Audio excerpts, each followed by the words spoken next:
Guess what day it is? Guess what day it is? Huh? Anybody?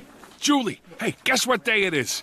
Oh, come on, I know you can hear me. Mike. What day is it, Mike? Leslie, guess what today is? It's hump day. Woo-hoo! Wendy Bell Radio is live.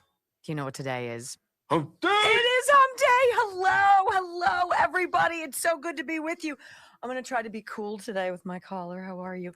It's cold in the studio. Freezing beezing here in Pittsburgh. How's everybody doing? Good morning. It is cold outside. It is. Yeah, I'm over it. I'm over it already, right? I understand all the old people who are like over the age of 50 who are like, I don't like this weather anymore. I'm like, oh my, what a ripple effect Nick Shirley has had on the universe. If there's one human being who's done more to stop woke bullcrap, it's Nick Shirley. Death threats are coming after him with knives.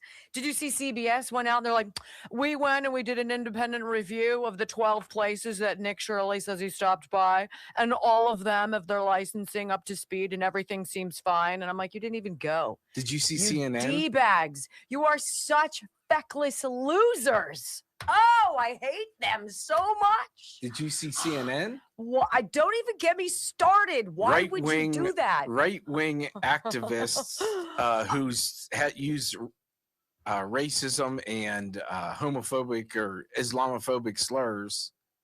By saying what? Somali fraud? Say it with me. Somali fraud. Yeah. Somali fraud. By the way, this is all deep state driven anyway. Somalis are placeholders. They've got to be doing something. There's something bigger going on. It's not just, you can't tell me that a bunch of people with an average IQ of 67 have come to America and have single-handedly like pistol whipped all of the money out of the welfare system. Like, come on. Like, that doesn't happen. Please. When your main export is pirate. No. Fraud. Yeah, right. When your Scam. GDP is lower than the amount of money you're swindling out of the American people, I'm going to go with you're not a criminal mastermind.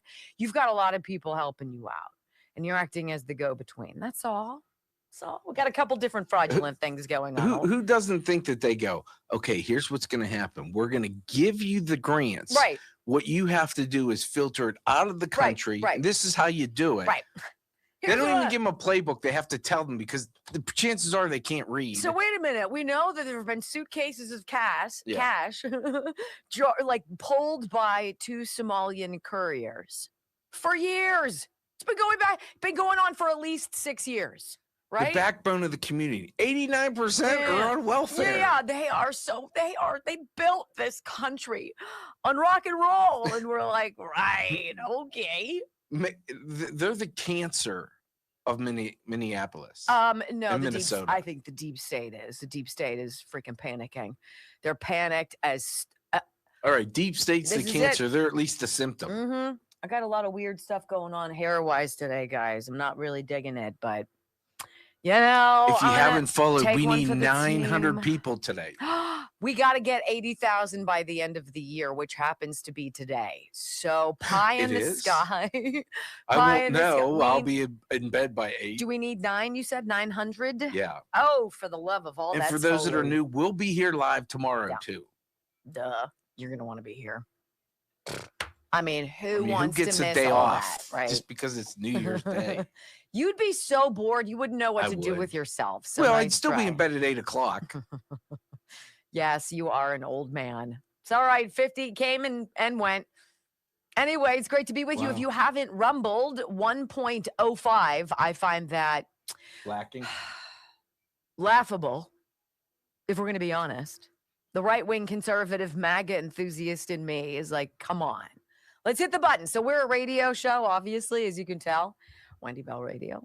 And all of our stations are in the top of the hour, news break, et cetera, et cetera. So we're gabbing with you. We do the whole 3 hours live, but you'll hear all of the commercials and everything. But we like having you. And so No, you won't hear the commercials during commercial. You'll breaks. hear me and doing commercials during the commercial breaks. That's what I should have said. Anyway. All right. Oh wait. What? I was about ready to go to. I'm like, you haven't. I have a whole minute. You know what? I'm missing a light. Hold on. I just want to get to it. Let's go. There we go. Do me a favor. For those that are new, so I lose the chat after the show. Can you put where you're listening from in the comments? Oh, yeah. That way I can go back and look later. We'd love to see where you are. What's up, Charlie's crazy grandma? I'm glad you're here. That's a name I've not seen before. Good morning. Hey, Stephen G, I know you. This is time for Stephen to say something fabulous about how wonderful I am. Let's go. You have 3, 2, 1. Oh, Skiz, you love the smell of common sense in the morning. Let's go. Max Tarlenschaden likes my shirt or my jacket. Thank you. It's great to be with you guys. Madison, Indiana. We've got Lake Hills, Texas. Love you guys from Elwood City. Welcome. 5, 4, 3, 2, 1. Welcome to your daily dose of facts to fight off the liberal gaslighting. You can be in the middle of a hurricane. You have sanctuary in the city of Chicago. Or you can be on a calm day. North is still north. You could be in a thunderstorm. I am angry. We are not going back. Not ever. North is still north. People can yell at you. The hell with the Supreme Court. We will defy them. North is still north. It doesn't change fundamental things. And in this business, right is still right, even if you stand by yourself. We don't get fooled again. No. Live across the fruited plain and from sea to shining sea, we're converting the Marxist left 1 hour at a time on the Wendy Bell radio program.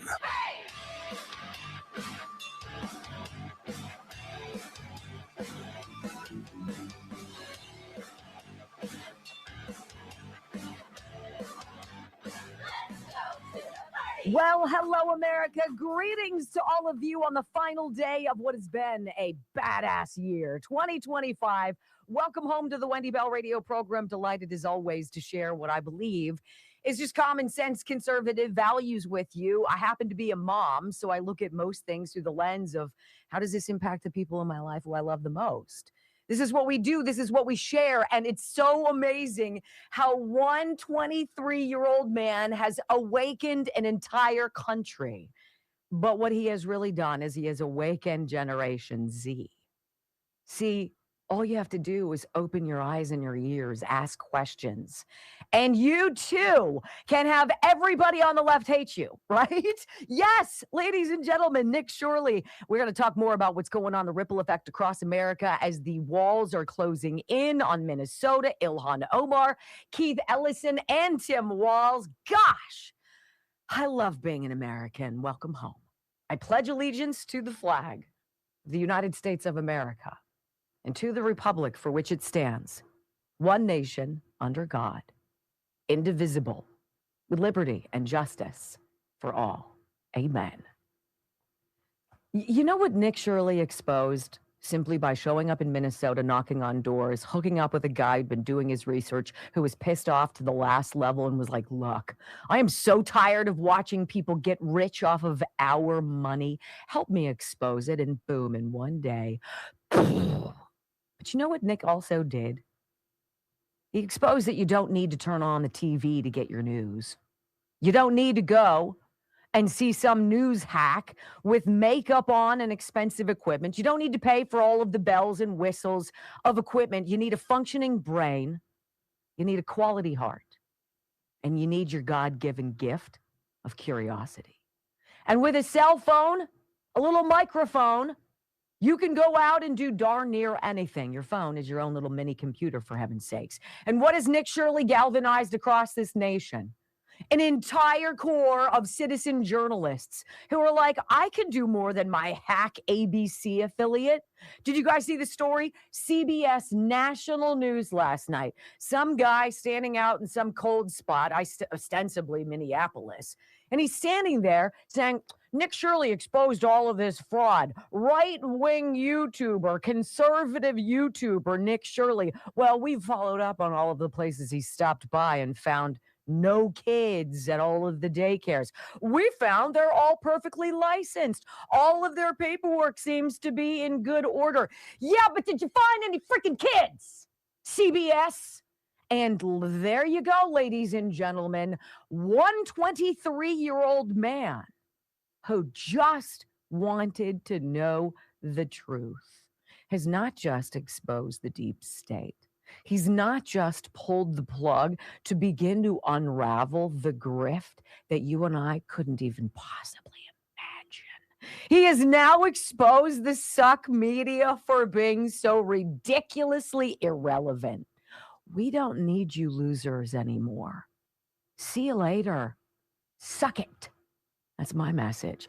Overnight, big news. Blah, big news. Toot, toot, toot, toot. Here you go.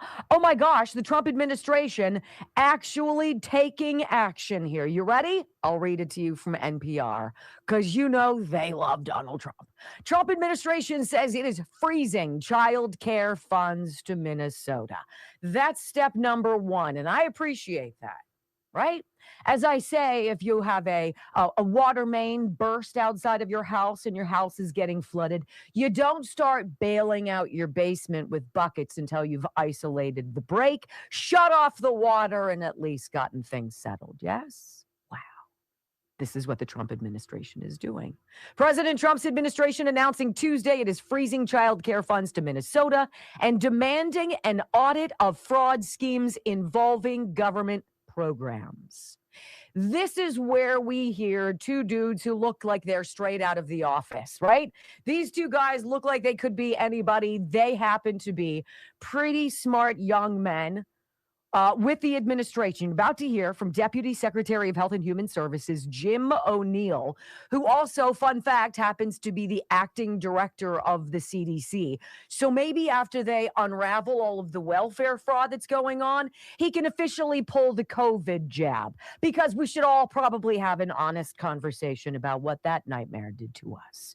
Here's Jim O'Neill with Assistant Secretary Alex Adams saying it's game over. No mas dinero for you. Listen. Hello, I'm HHS Deputy Secretary Jim O'Neill. I'm here with Assistant Secretary Alex Adams. Alex oversees the Administration for Children and Families. Intrepid journalists have made shocking and credible allegations of extensive fraud in Minnesota's child care programs. We believe the state of Minnesota has allowed scammers and fake daycares to siphon millions of taxpayer dollars over the past decade. My office, ACF, provides Minnesota $185 million in child care funds each year. That money should be helping 19,000 American children, including toddlers and infants. Any dollar stolen by fraudsters is stolen from those children. Yesterday, I spoke directly with the director of the Minnesota Child Care Services Office. She could not tell me with confidence whether those allegations of fraud are isolated or whether there's fraud stretching statewide. Today, we have taken 3 direct actions against the blatant fraud that seems to be rampant in Minnesota. First, I have activated our Defend the Spend system for all ACF child care payments across America. Starting today, we require a justification, receipt, or photo evidence before we make a payment. Second, I have just signed and sent a demand letter to Governor Walz. I required a full 360 review of these centers. This includes attendance records, licenses, complaints, investigations, and inspections. And third, we've launched a dedicated fraud reporting hotline and email address at childcare.gov. Whether you're a parent, a provider, a member of the public, we want to hear from you. Let me be crystal clear. ACF expects every state to uphold the highest standards of oversight, monitoring, and accountability for federal dollars. Minnesota is no exception. We're committed to holding bad actors accountable. Regardless of rank or office, anyone who's involved in perpetrating this fraud against the American people should expect to be prosecuted to the fullest extent of the law. That is step number 1. We have turned off the money spigot and we are finding the fraud, O'Neill said. Of course, this announcement coming a day after U.S. Homeland Security officials were in Minneapolis conducting a fraud investigation, going to unidentified businesses and questioning workers. You guys, there have been years of investigations, right? Including a $300 million pandemic food fraud scheme, which you know all about. But you know, it's so curious how few of your mainstream media outlets have actually paid attention. Not PBS, not CNN, not ABC, not MSNBC, not 60 Minutes, not the New York Times or the Washington Post, not the Associated Press, an independent journalist who goes on X and exposes millions of dollars of fraud with a hoodie and a camera.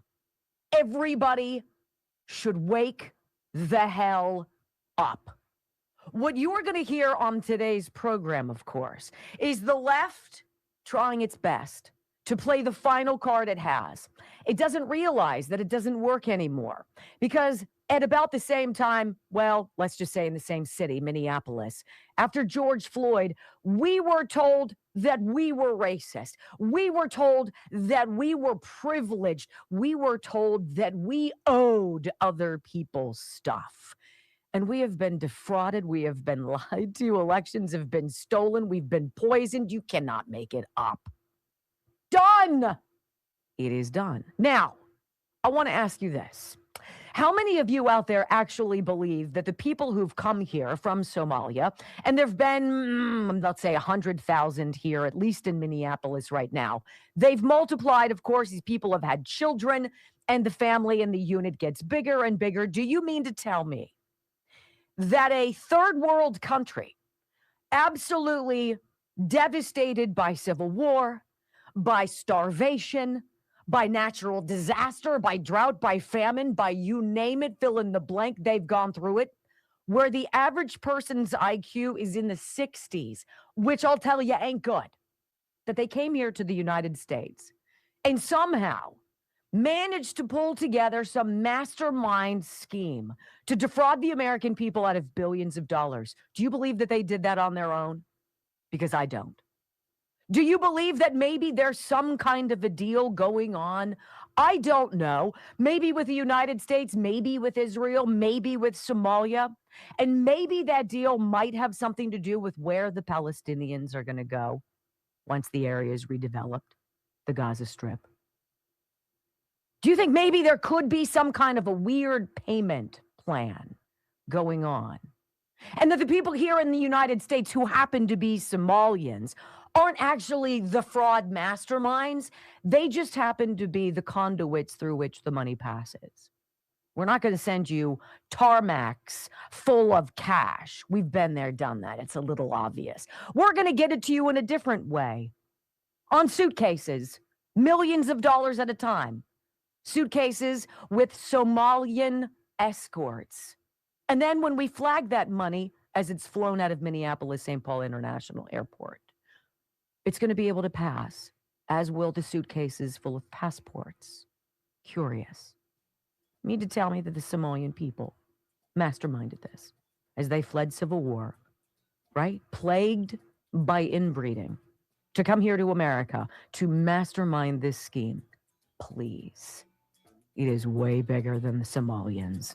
It's deep state through and through. That's why Nick Shirley's getting death threats. When we come back on the Wendy Bell radio program, let's talk about this. It's not just Tim Walz's problem. It's not just him who's corrupt. The media are as well. Rob Finnerty and Newsmax, one of the greatest 2-minute takedowns I've ever seen. Next on the Wendy Bell Radio Network. Please. Somalians aren't here doing this. They're the people who are you know what they are? The Somalians are to this scheme what Joe Biden was to the presidency the last term. He's a placeholder. He's a person who takes the photos. He's the guy that everybody looks at. Oh, there's the president. He's not the one who's doing anything. He's just sort of like the placeholder. That's the Somalian community. Period. And how about there's a guy who's running for office in Minnesota? I think he's running for, is it state office or national for the House, who is Somalian and who owns daycares. Oops, bad time to be you, bro. Come on. No more. Come on. Dual citizenship in the government. Stop Done. it. You're American or you're American. And if you're Yes. not, suck it. Goodbye. I want to tell you guys about the healthy fat. I'm back on it. Yesterday, I forgot my little guy, my right? I left it at my trainer's house. And so I got a new one. This is it. This is the watermelon healthy fat. Can you imagine drinking something once a day and losing 70 pounds over the course of several months? I couldn't. And then can you imagine if you drank that thing and it was delicious and it was like Shazam? I would drink that if it did nothing for me. Well, that's what this is. And it's created by Dr. Stephen Gundry, cardiothoracic surgeon, heart surgeon, right? Pediatric transplant guy, not a dullard. And he was a fatty boba back in the day. And he's like, you know what? I'm tired of being porky. And so he did some research and he's like, seems like my body is holding on to some calories I wanted to dump. And so he created this formula, which acts as a fantastic meal supplement. It's a diet supplement. And you drink it and you're not hungry for like, I'll say conservatively, 5 hours, 5 to 6 hours after I drink this. And I'm like, I'm good. You don't have cravings. You're not like, oh, just give me a Snickers. It's not like that. And then slowly, gradually, you start losing weight. Like what? Yeah, it works. Thehealthyfat.com/Wendy. Thehealthyfat.com/Wendy. I don't really have to lose weight. I love the taste of it. I like how it makes me feel. Thehealthyfat.com/Wendy. Nice discount there for you. I would say this is what it looks like. I would say absolutely try it. I would go for the blueberry too. Blueberries off the grid. This is what it's called, MCT Wellness. But you get it by going to thehealthyfat.com/Wendy. Delish.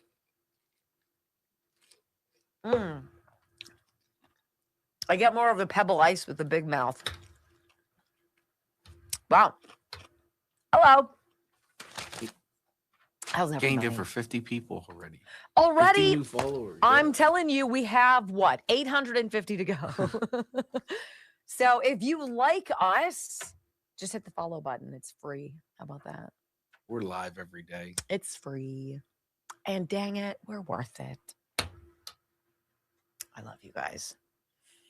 Seriously, can you see this as some kind of a deal with the U.S. and Israel?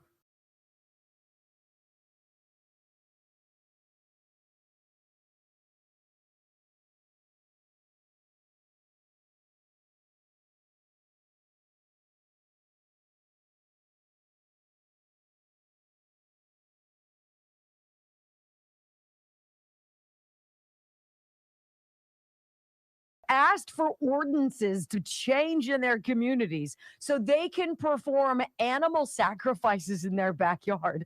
That these people with an average IQ of 67 who inbreed commonly, think about that, resettled here in the United States. Oh, what a beautiful story, right?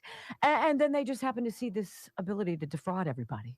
And they masterminded this thing where they just got gobs and gobs of money and sent it back to Somalia, to the homeland. Oh, what a story to fund terror. I love that. It's a great American success story, isn't it?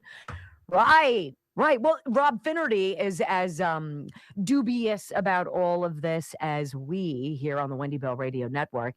My Newsmax colleague, who I think is fantastic, came out last night with, it's literally 2 minutes. It'll probably be the best, most honest 2 minutes you'll get on national television in a long time. Here you go. Nick Shirley just exposed how utterly corrupt the national media are, and certainly the local media in Minnesota. How pathetic can you be, Star Tribune?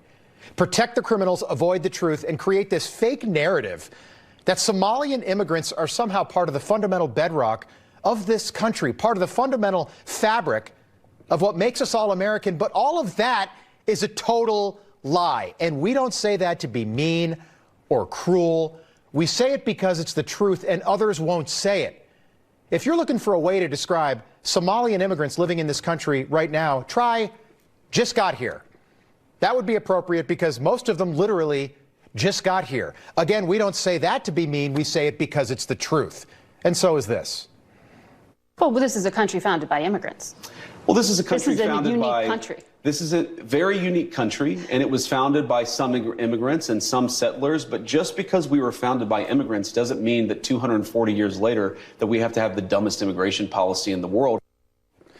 It should be okay to say that. That's the vice president right there with Margaret Brennan of the Legacy Media. It should be okay to say that out loud. That you don't have anything against Somalian immigrants per se. Maybe you do. But why are we required to be so supportive of them? Why do we owe them anything? The answer, and Margaret knows this too, is that the American people don't owe the people of Somalia anything. And the American people don't owe the Somalians who are here now anything.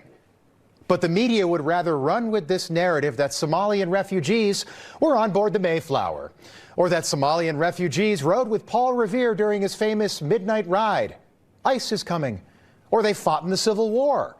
Or they fought in World War I and fought in World War II. Somalian immigrants landed on the moon, people. Neil Armstrong, Buzz Aldrin, and that guy right there. Remember him?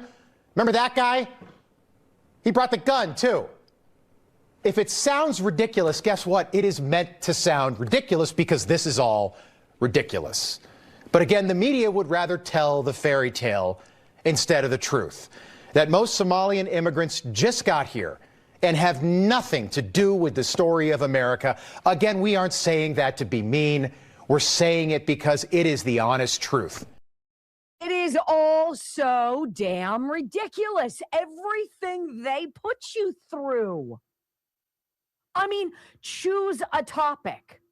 Transgender nonsense.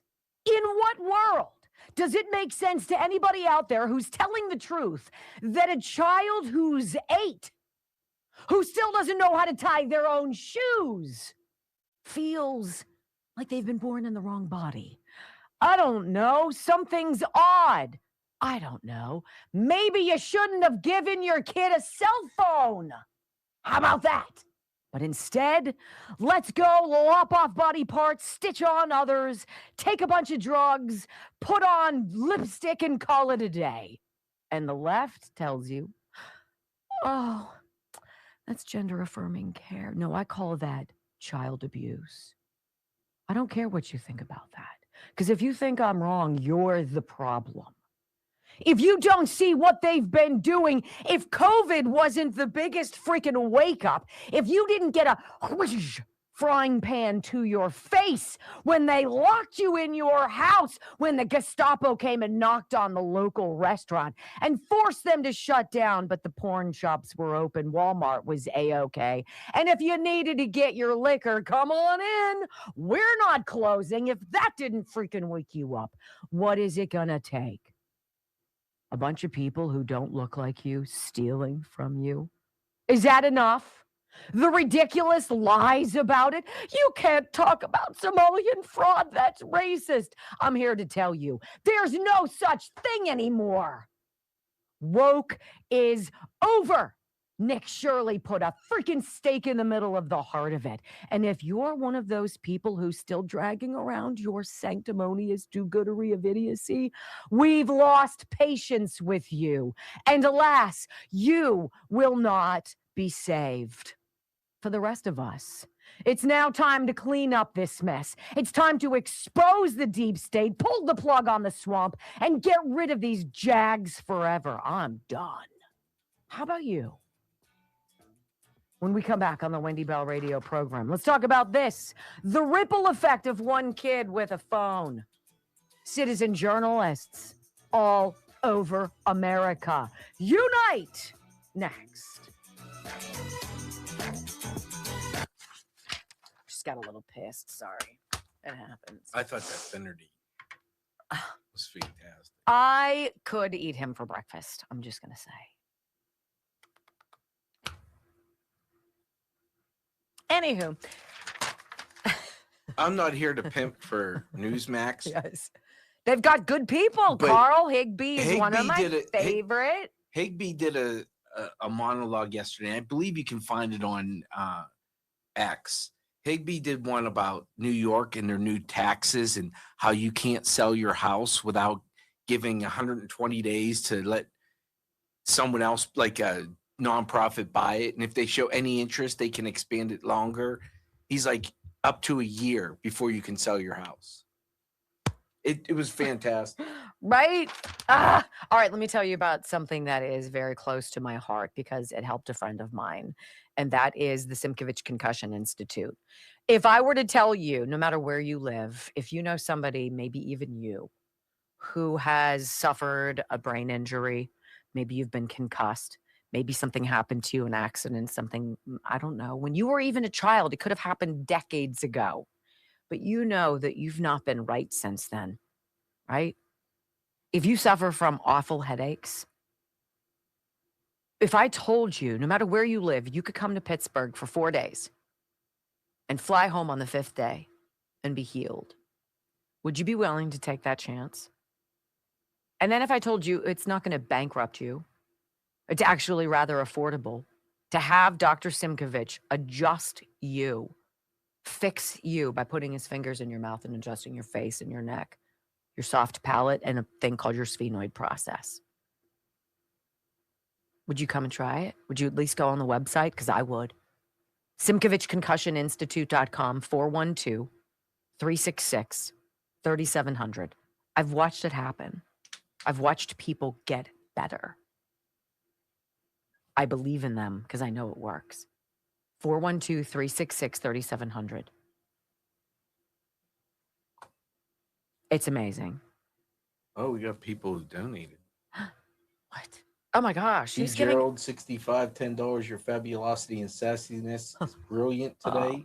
Thank you. Grenade, $1,300. Follow Nick Shirley's Rumble channel to support this brave young man. Let's get him to 100K followers. Wendy rocks. I agree. 100%. I followed him. And follow I us. watched him on X. He had 780,000 followers yesterday. Today he has 880.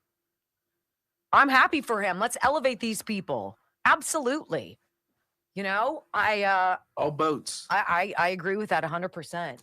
Hey, before I forget, I want to remind you, even though it's miserably cold outside here in the land before time, if you do live in the Pittsburgh area, and I know a lot of the people on the stream do, and you've been thinking about a home exterior renovation project, this is a great time to get on the docket at Ireland Contracting.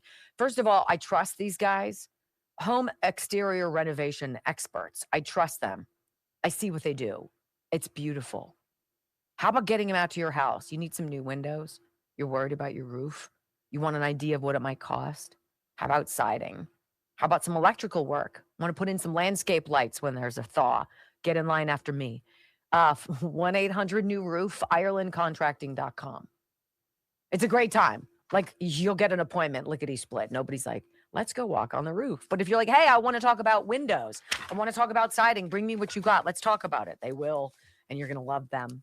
1-800-NEW-ROOF, IrelandContracting.com. Okay, let's see what's going on with you guys. I got to get my glasses on. Can't see crap. Once again, with 13.6 almost watching. Nice. If you can put in the comment, if you're new, put in the comment section, not the chat, because I can't follow that. Put in the comment section so I can go back later today and look. Yeah, right underneath where I am, right? And underneath Brock. Yes, you can see comments. 35 comments. That's because you. Union County, Georgia, because I haven't refreshed. Yeah. Oh, I'm sorry. But I'll don't refresh. refresh. Oh, shucks. I just did. 134. That's a little better. I Yeah. like that. Let's see here. Give us a follow. Check out our locals page. Yes. Start following the people like Nick. Oh, thank you, Elbow France. Hopefully we're looking at Minnesota while the January 6 perpetrators are getting rounded up. Excited about the new year or a new time next week, and Happy New Year. Love you both. There are a lot of distractions out there, aren't they? Thank you very much for that. That's sweet. New follower. Hair looks fine, Alabama. I'm not begging for comments. I'm just saying I want to know where you're from, and I can't follow it. Yeah. My eye is bothering me. So interesting to hear what's going on. It's so interesting to watch the media sphincter up and this like haughty, holier than thou, sanctimonious, douchey kind of perspective about they've been it. that Like, way for years. and it's like, who do you think you are? I've been on national I'm television. Leslie I've Stahl. worked national television. I've done local news, national news. Get over yourself. It's makeup, right? I don't understand. It's makeup. And a script. And he has none. He has a hoodie.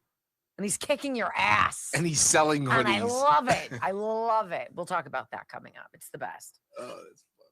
Right? I mean, don't you just, aren't you so excited when somebody does something and people start paying attention? You're like, thank you, God. Good Crescent Mountain coffee. It just shipped again. I'm psyched. Nice.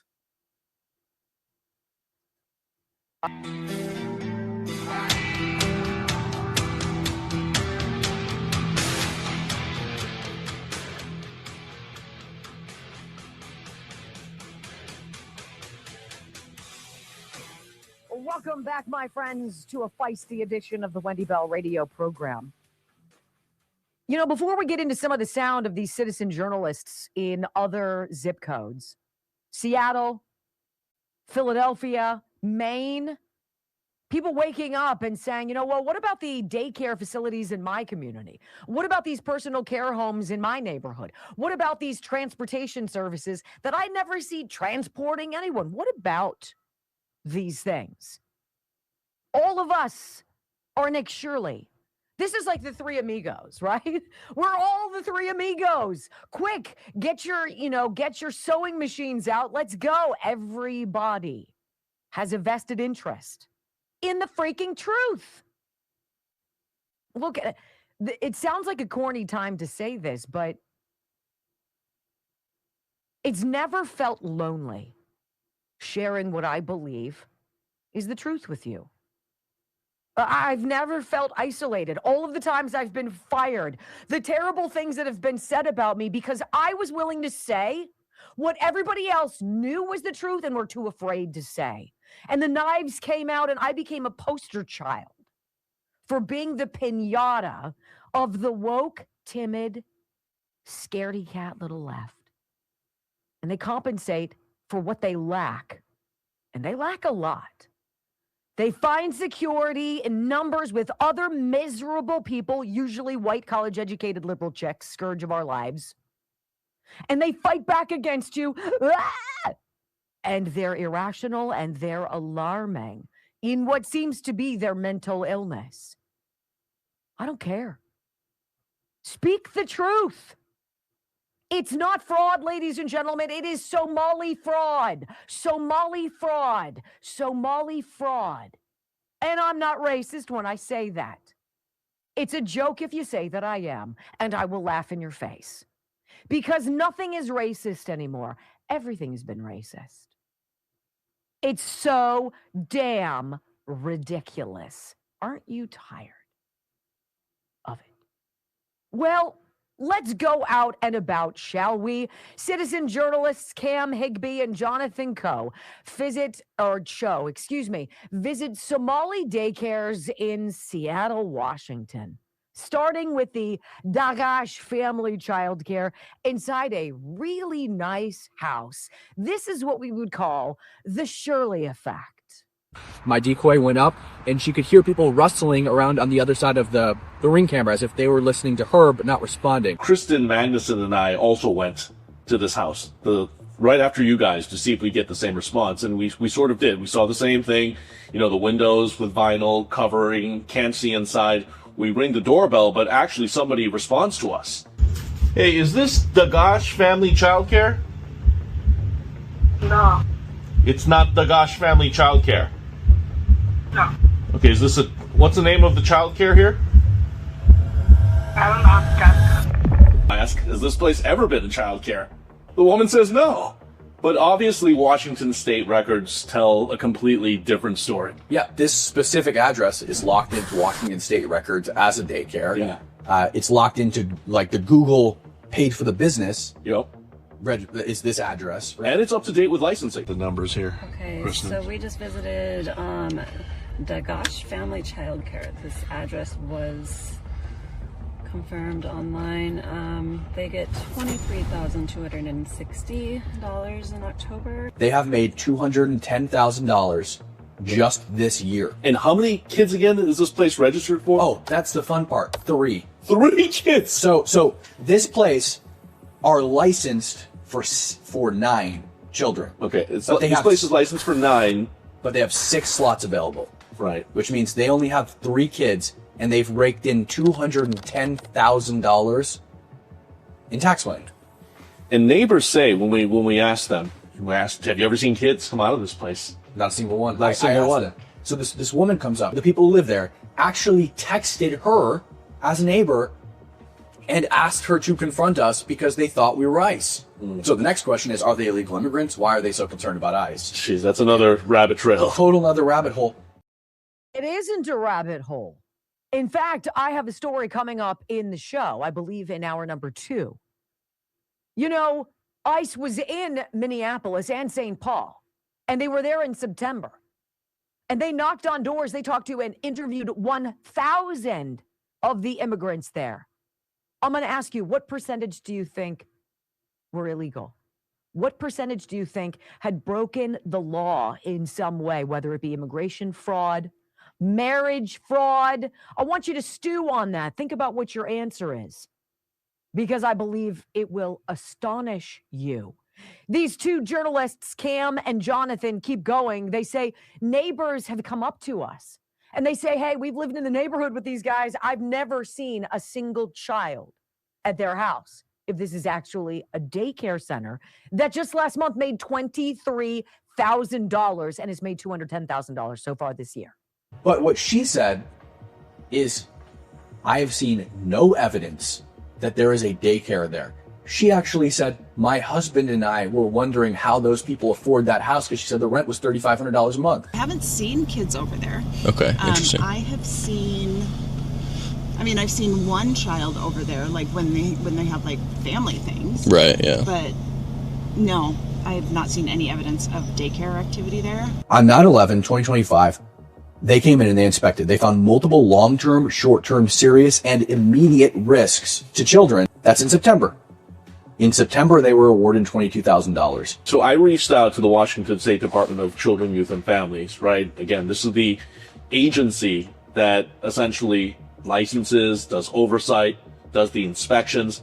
I have yet to hear back. That's now in the state of Washington. Yeah. What is the state of Washington's accountability practices now? If there are violations, how much time do they have to correct course? Does funding get stopped? These are questions that still need to be answered.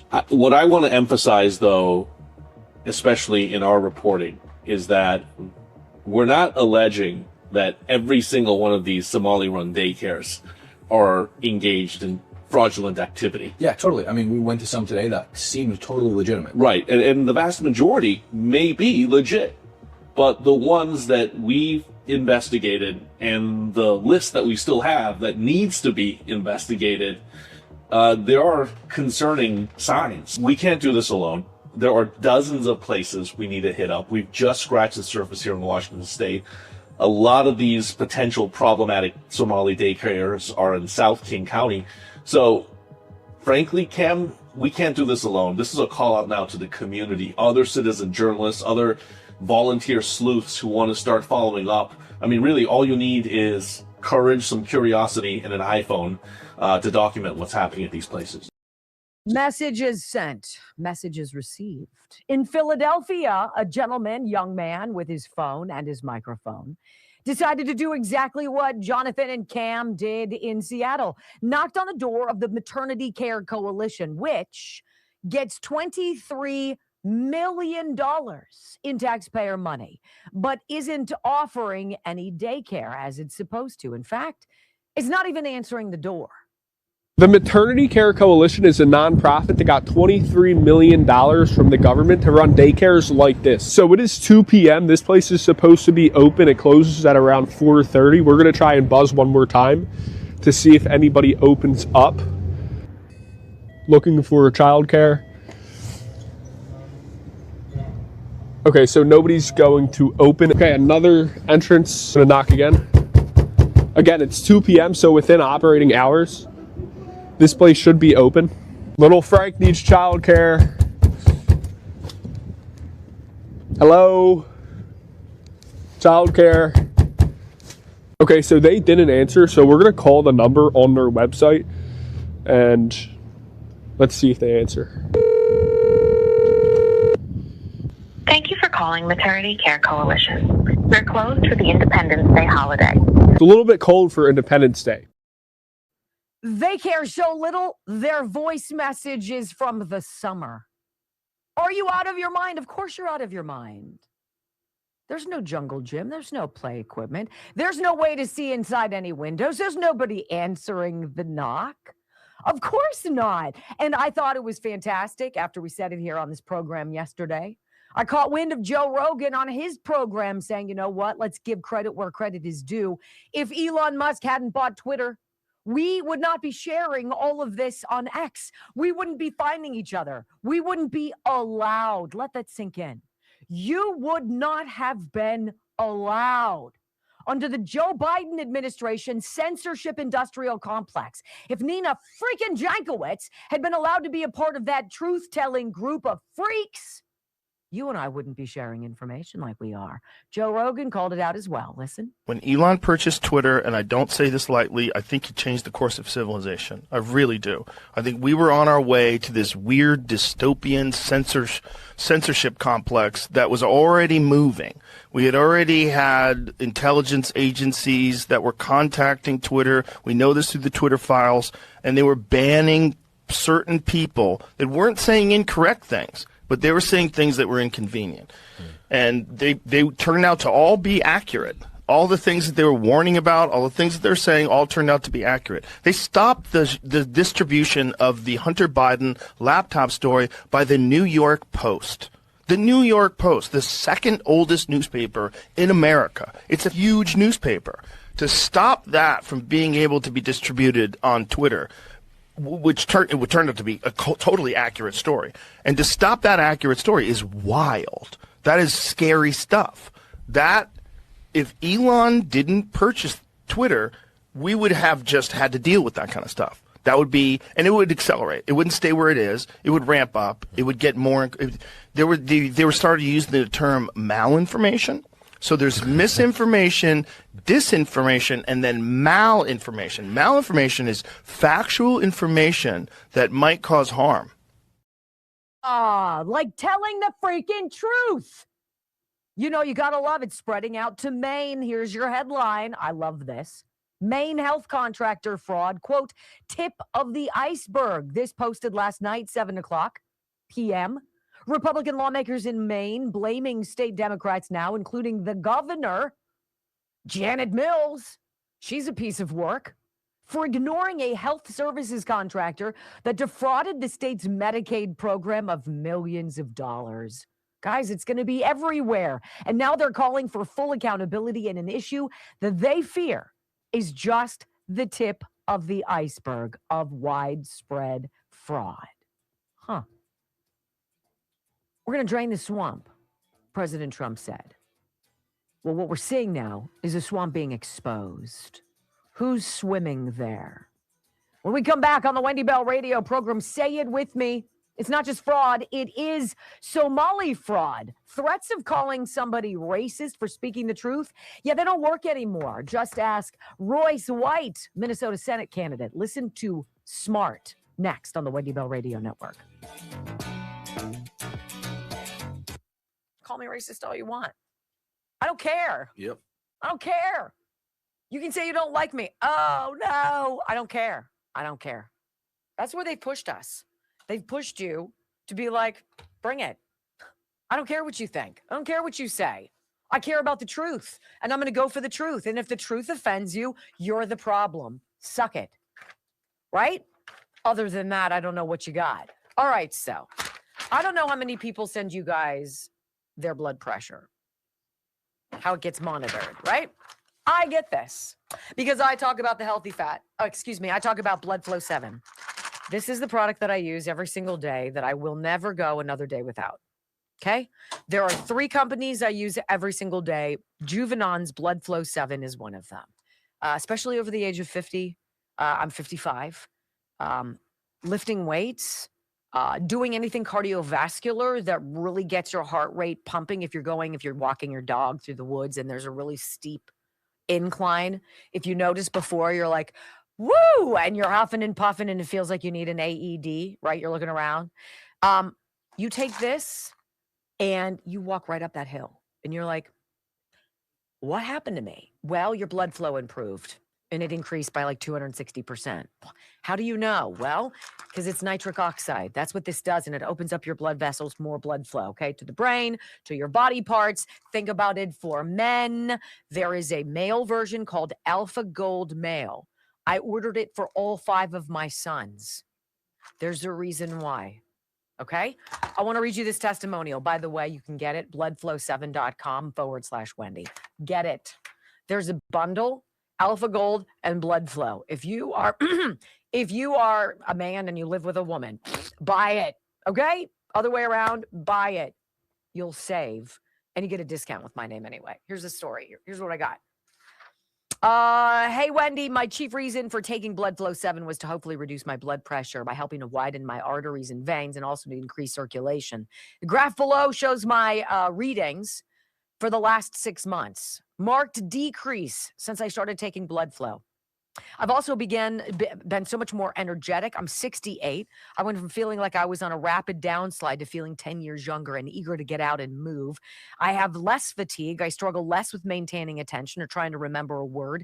And when evening comes, most nights I fall asleep faster and sleep deeply. I'm telling you, you'll sleep like a freaking boulder. So here she is, not taking Blood Flow. Here she is starting Blood Flow, right? Look at the decrease. She's like, my blood pressure is fabulous and I can't stop doing stuff. That's it. That's bloodflow7.com/Wendy. What? What? You guys are going to want to stick around. Why? It's good.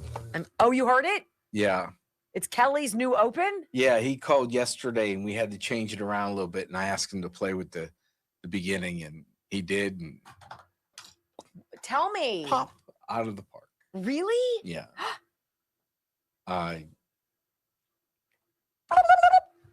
It's one of the better ones. I mean, there's so many, like, I'm not stroking them. There's so many that are good. This one's good. Our voice guy is the best, Kelly Pigeon, the voice of Canada. He does all of their stuff, the TV stuff.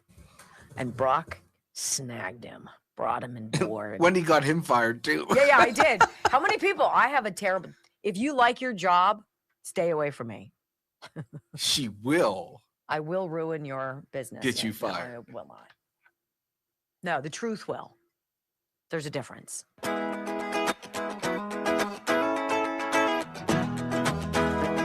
Well, welcome back to the Wendy Bell radio program.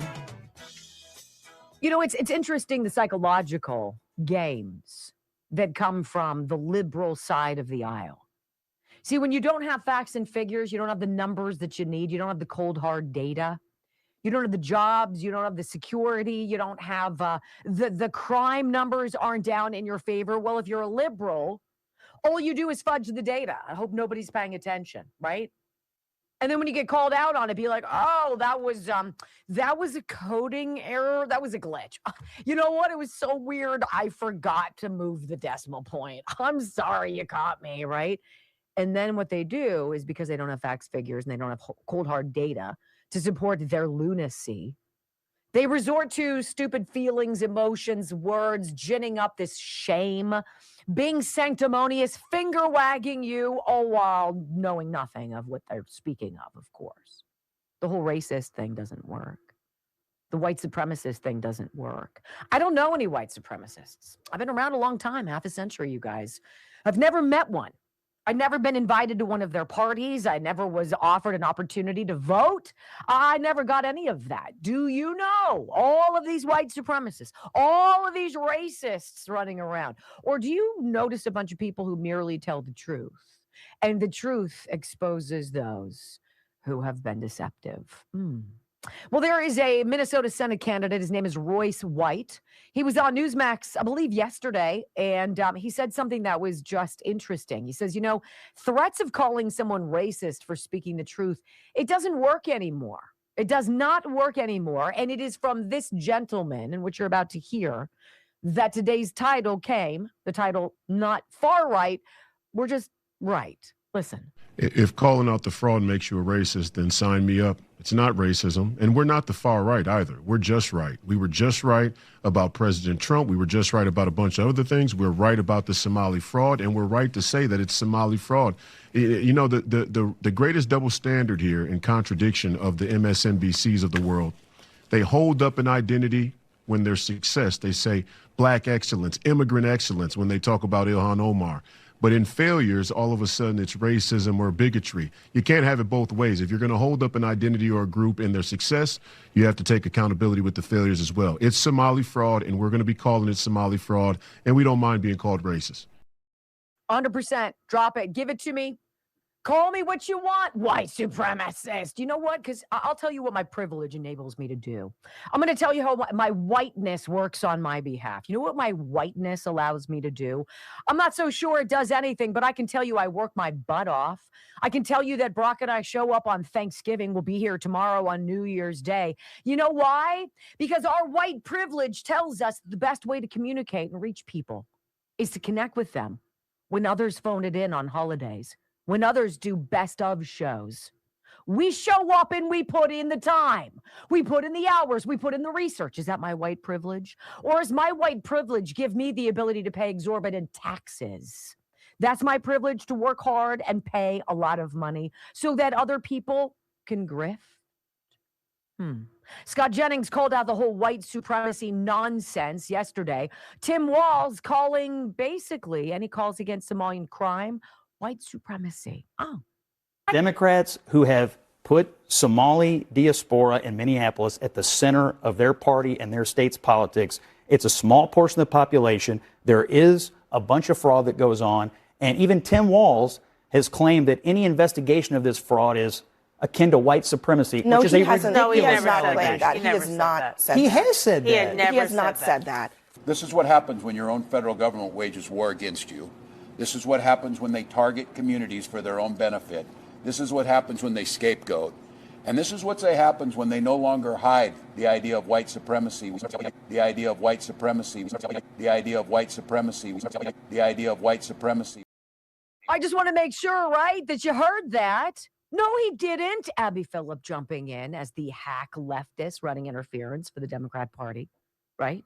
Fact checking the conservative guests 93% of the time on her show. Yes, indeed. That's demonstrable. White supremacy. You know, it's interesting. I think it took something as obnoxious and so completely over the top offensive for America to snap out and to snap out of the trance and to see the woke garbage for what it is. Woke is code for we're going to accuse you of things that could potentially ruin your life, take away your job, get you kicked off of social media, possibly demonetize you, make you look poor. If you don't get in line with all of the ridiculous stuff that we say is true, all of the woke mumbo jumbo, we will come after you and we will destroy you. And what you have now is the pendulum swinging the other way as people are saying, oh, yeah, bring it. Where do you want to meet? I can't wait to take it. Say what? Nick Shirley, in one 42-minute video, was able to expose to everybody who believes, oh, immigration, it's so important. It's humane. It's the right thing for a non-white supremacist country to do. Now people are saying, yeah. No mas. When we come back on the Wendy Bell radio program, is this where woke just officially died? I'm going to go, yeah. Because when everything's racist, nothing is. Boom. Next. I hate people. All right. Uh-oh. Are you going to hurt my feelings? Yeah. Okay. Because that's what I do. That's not very nice of you. I think Trump hurt America. Oh, I've got somebody who's asking me if we have a station near Asheville, North Carolina that will pick us up. Well, we'll let you know. We will let you know. Let's see what's going on. Oh, Newsmax, 2:30. I can't be there until 3:30. I'm sorry. 2:30 does not work. Let's see. Let me say this while she's communicating with them. The best way, coming from a 20-some year background, 25-year background in radio, the best way to talk to a radio station is to call and say, why don't you have this show? Mm-hmm. They respond to that.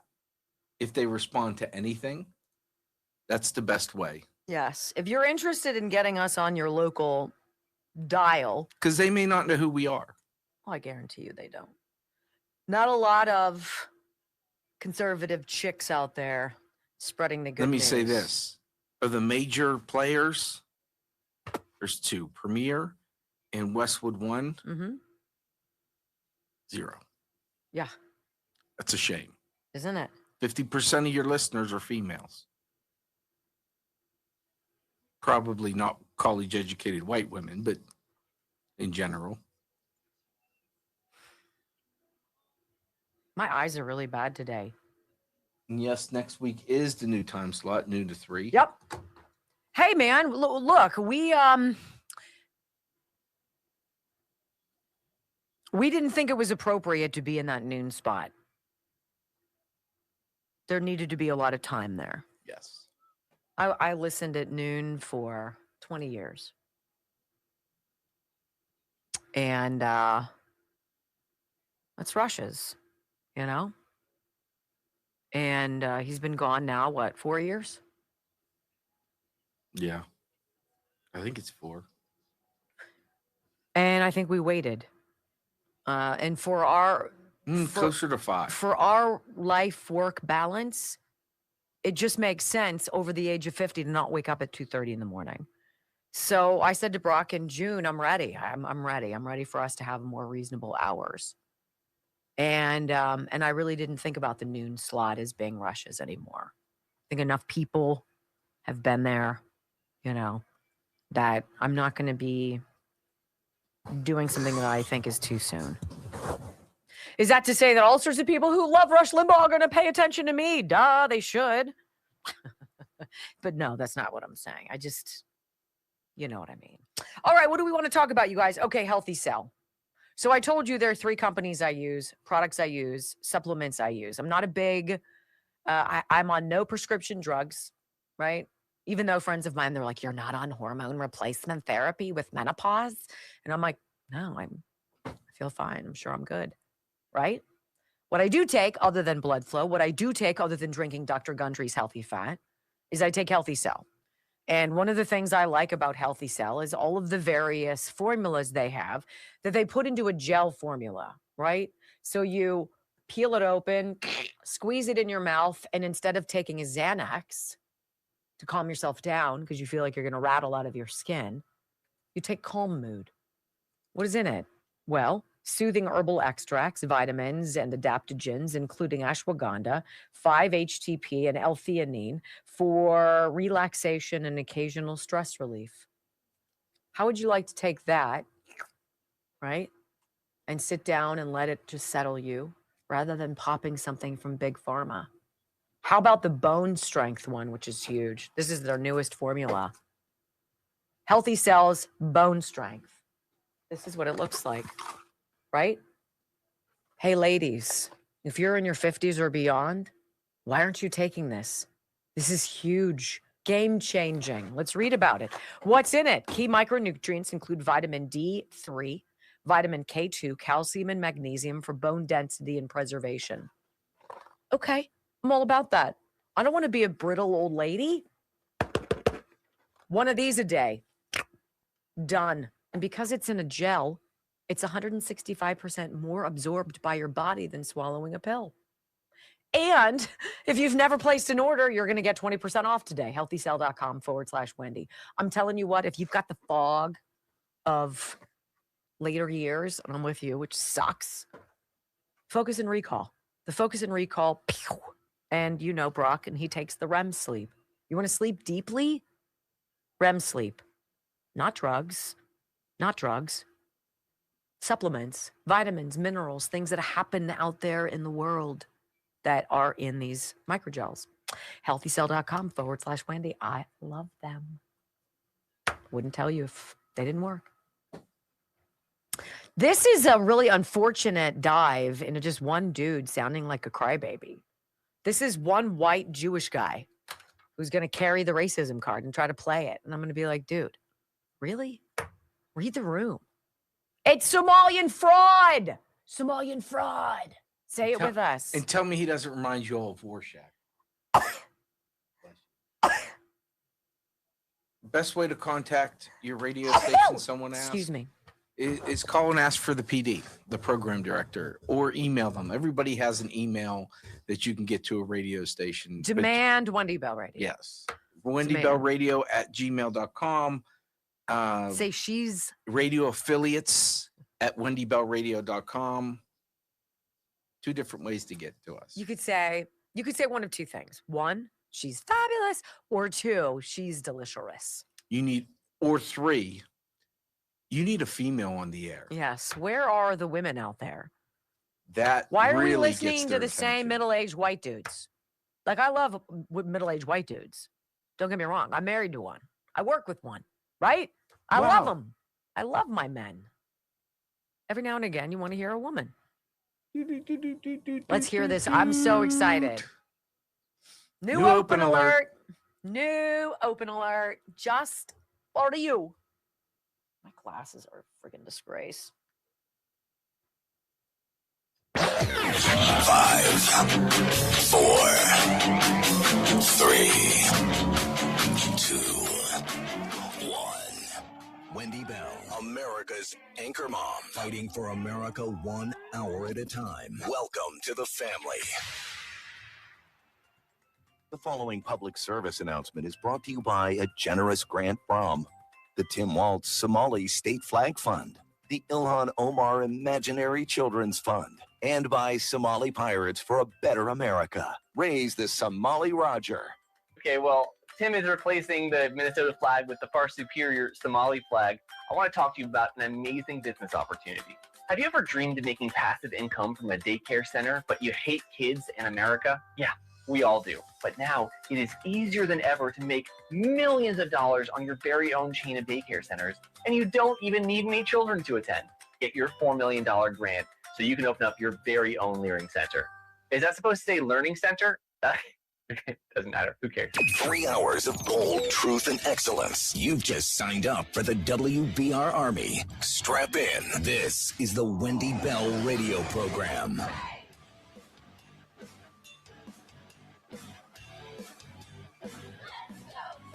Oh my gosh. Welcome back. Hour number 2 of the Wendy Bell radio program. Look, common sense, conservative values every single day. This is not complicated. What we're doing here is not like some stroke of genius. We're not breaking the mold. It's so weird. It's called telling you the truth. Look, and if the truth bothers you, okay, then that's something you've got to figure out. But I'm tired of being lied to. I'm tired of being gaslit. I'm tired of propaganda. I'm tired of being called names that I know are not true. I'm tired of being ripped off. I'm tired of stolen elections. I'm tired of my kids being forced to pay a bill down the road that they didn't spend the money to deserve. I'm tired of all of it. And how this changes, it changes by you and me every single day. You and I, you and me, you and I. Exposing the garbage. Let's go, okay? Because look, Nick Shirley is now doing something so brilliant. He's raising money for his own security now that he's getting death threats. Can you believe that? What about a 23-year-old YouTuber, a young man with a curiosity and the time and dedication to go knock on doors and chronicle what he discovered? What on earth would qualify that as being worthy of a death threat? Oh, he's over the mark. He landed in a spot they wanted you to avoid. They tried to give you other stories to pay attention to. Jeffrey Epstein, hurry! Get more pictures, redact more faces, get anything now. Kill him. Wow, that's pretty strong. That's scary. It shouldn't cost you your safety. But after Charlie Kirk, right? After Melissa Hortman, right? You know you're over the mark when the knives come out. Look, in this segment, we're just going to call out the woke for what it is. All of these crybaby leftist losers on television, all of these talk panels, right, where you've got some idiot, usually somebody who checks a box, trying to push a narrative that is so old and tiresome and so counterproductive. Got to call it out. Well, that's what we're going to do right now. Because yesterday, Abby Phillip had on her show, if I'm not mistaken, it was Abby. This guy named Josh Rogan. Do you know Josh Rogan? He is a columnist for the Washington Post. So he's a lib. Okay, that's cool.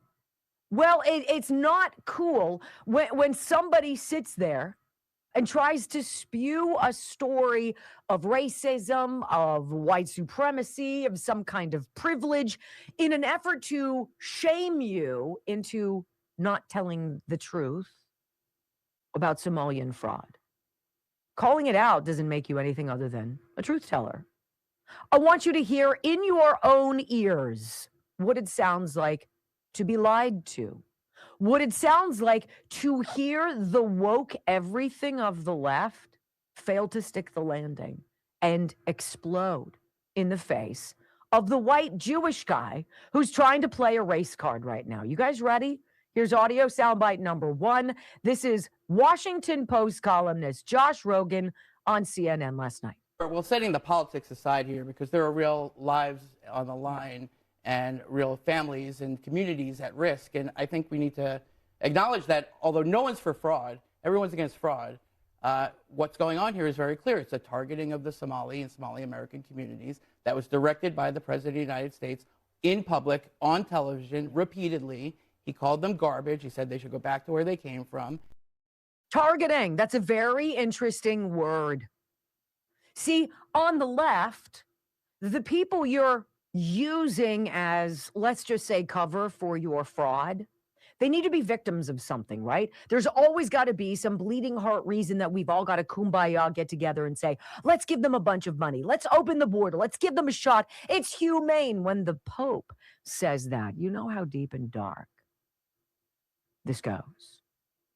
And when you call it out for what it is, you're targeting. Everybody's against fraud. No, Josh. No, Josh. We're against generational theft. And you're stealing from my sons. And when you steal from my sons, you've got to fight me. Are you ready for that, Josh? Because I'm pretty sure I could take you. You want to hear more of Josh telling you about your racism? He says this administration is launching a targeted attack on the Somali community. He's not worried that the Somalis have been stealing from us for years. He's not worried that the numbers could go into the tens of billions of dollars. He's not worried that for every dollar stolen, there is a dollar that doesn't go to an American who actually needs it. Josh has a different story for you. Again, Washington Post columnist Josh Rogan. What's going on here is very clear. It's a targeting of the Somali and Somali American communities that was directed by the President of the United States in public, on television, repeatedly. He called them garbage. He said they should go back to where they came from. And then all of a sudden, you've got the Treasury Secretary, HHS, DHS, the FBI, and, you know, every MAGA YouTuber flooding the Somali community in what can obviously be known as a targeted attack on this community, which is, by the way, overwhelmingly the vast majority are American citizens. First of all, you don't have all of these administration officials going there and rooting it out. You have one guy. Now, granted, ICE was there in September, and we're going to get to that in hour number later in this segment, I believe. We're going to talk about what they found because it's mind-bending. We've known about this for months. We've known about it for years, Josh. It's not a coordinated attack. And by the way, what does the president mean when he calls the Somalian community garbage? What have they done to contribute to our country? What did they bring to America that has been of benefit to us? Or all of them involved in crime? I doubt that number is going to be accurate. No, they're not. Are some? Absolutely. Is it going to be a lot more than some? Sure.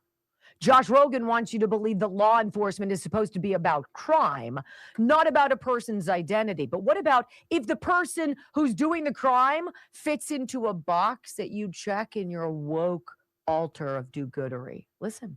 That's not the way that law enforcement is supposed to work. Law enforcement is evidence-based, not identity-based in the country of the United States of America, as far as I'm aware. And so once you have this overtly cruel and massive attention, what I call an abuse of law enforcement resources to target one small community for where they come from, when they came to America, the color of their skin, and the fact that they don't, match the president's politics for whatever reason in the president's perception, that's the wrong way to do it, in my opinion. You hear the liberal guy here now defending the Somalian fraudsters who've been ripping us off? You can't make it up. I thought it was bad enough then when they put their eggs in the basket of the transgender surgeons. Absolutely. I think we should do that. That makes perfect sense. Gender affirming care. It's called barbarism and child abuse. Josh, when somebody goes into a community that's known for ripping off people in droves, that's not called targeted or racist white supremacy. It's called stop doing it. It's called we're done. It's called we want our money back. There's a difference, bro. And then he says this, law enforcement should be colorblind. Well, then maybe the people who don't look like we should probably stop ripping us off. And that's not the way that America is supposed to work. That doesn't excuse the fraud. It just says that we should apply a law enforcement colorblind. And once you start targeting these communities, which are American citizens, by the way, I think we're going down the wrong moral and ethical approach. And it's bad politics because, by the way, these people vote. Yeah, Somali Americans vote and evidence, Muslims vote. And that honestly, that's part of the. But that's not the important That's part thing, of the right? problem for a lot of conservatives. But evidence-based, not identity-based, is what Josh said. Oh, for the love of all that's holy, shut your mouth. The Democrats need the Somalians to keep voting for the Democrats. It's a cycle. Everybody knows this except these morons on CNN. Let's listen to Kristen Roberts. She is Robbins, I should say. She is a Minnesota state representative, and she's running for governor of Minnesota. And this is what she says. She says, as the feds freeze child care funds for Minnesota, she says whistleblowers admit the strategy all along was to call people who dared blow the whistle racist, period. We have dozens of credible whistleblower reports saying that exact same thing, that people were told not to say anything because they'd be called racist or Islamophobic or it would hurt the state. And so people tried to come forward but were shut down. And that protection of a particular community is what really allowed this fraud to flourish in Minnesota for years. But we have said very publicly that, yes, the bulk of the fraud we've discovered so far is in the Somali community, but some of our best whistleblowers are also in the Somali community. And it's really important that we get to the truth of this issue. And so by failing to call it out, we allowed it to continue, and that has hurt Minnesotans tremendously, taxpayers and our vulnerable citizens. Well, you know who called out the truth? Keith Ellison, when he was then a congressman back in 2012. Let's go back in time when we come back from this commercial break. Here on the Wendy Bell radio program, let's listen to now Minnesota Attorney General Keith Ellison explain why the Somalians are just so daggone important to him. Next.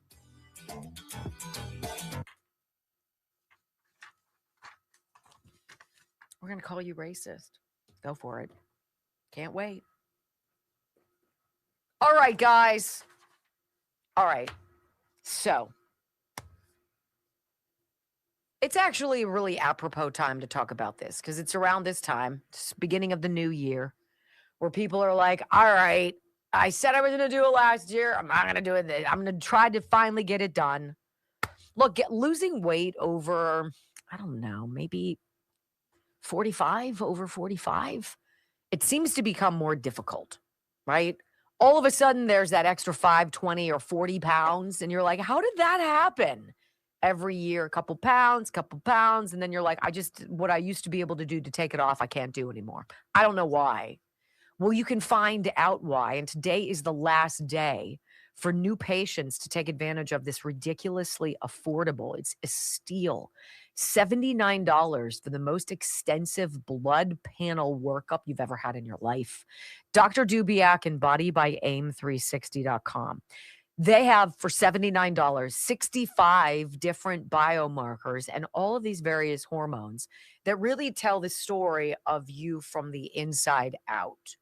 So you get answers about why, if you do what you used to do to lose weight, it's not working anymore because things in your body have changed. This blood test identifies that and gives Dr. Dubiak the framework to create a plan for you to help you lose life-changing weight.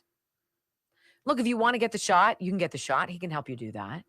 But if you want to do it with diet and exercise, simply by learning how to reprogram your body, he can do that too. And the greatest thing about this program is you learn it and you learn it for life. You don't have to keep going back to Weight Watchers and checking in. You've got all the tools. You know exactly what you need to do based on your individual blood work. $79. Wow. BodybyAIM360.com. 412-227-9255. 412-227-9255. Yes, this is Pennsylvania, but yes, it's available to you. Call. Check them out. BodybyAIM360.com. It works. Just look at Brock. 70 pounds later. It's pretty impressive.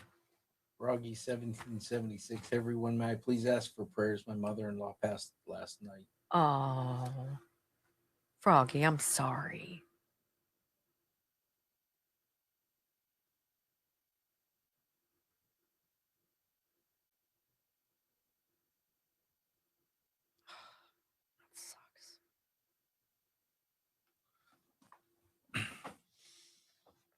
I don't even know his mother, and I have tears in my eyes. I am mentally unstable. Yes. Huh? No. Someone asked how we got Kelly fired. Now, Kelly and I disagree with this, but Kelly says no. But it just so happens after Kelly got a picture and it was put on social media of him at Stinkies with me. For the Christmas party, he of a local radio station he was the voice guy for. They did not like it, even though we don't have a local affiliate. Yeah. So that's how Wendy ruined his Whatever. life. Yeah, right. Whatever. He didn't seem to care. I do trigger certain people, which is very interesting. It's called winning. That's what it's called. Then there's that. Yes, we've had multiple people. Good for me.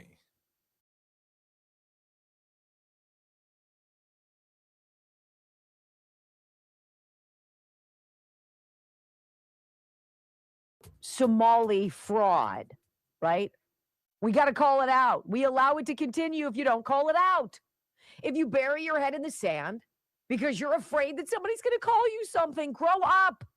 Who cares what they think?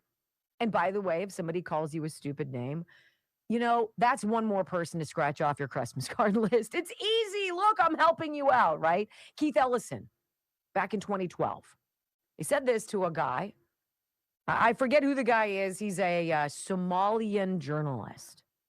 And he's sitting down with Keith Ellison, who was then congressman from Minnesota before he became the attorney general. And this guy is asking him basically about what's so important about the Somalian community? Keith Ellison, 13 years ago, told you exactly what was going on. And he talks about not just Somalians in Minnesota. He talks about them in Virginia and Ohio. Listen. The election is very important. Yes, it is. So can you tell us why the Somali communities are very important for the election? Well, the Somali community is critical. In my own election, I wouldn't be in office without the help of the Somali community. Okay. Somali voters came out in very large numbers and were able to register people to vote. Very recently I think there was several thousand Somalis who were just naturalized as U.S. citizens. Yeah. Somalis can make a huge impact on this election. And I can tell you without a doubt, it's not just in Minnesota that Somalis make a big difference in the election. also in Ohio, which is a battleground state.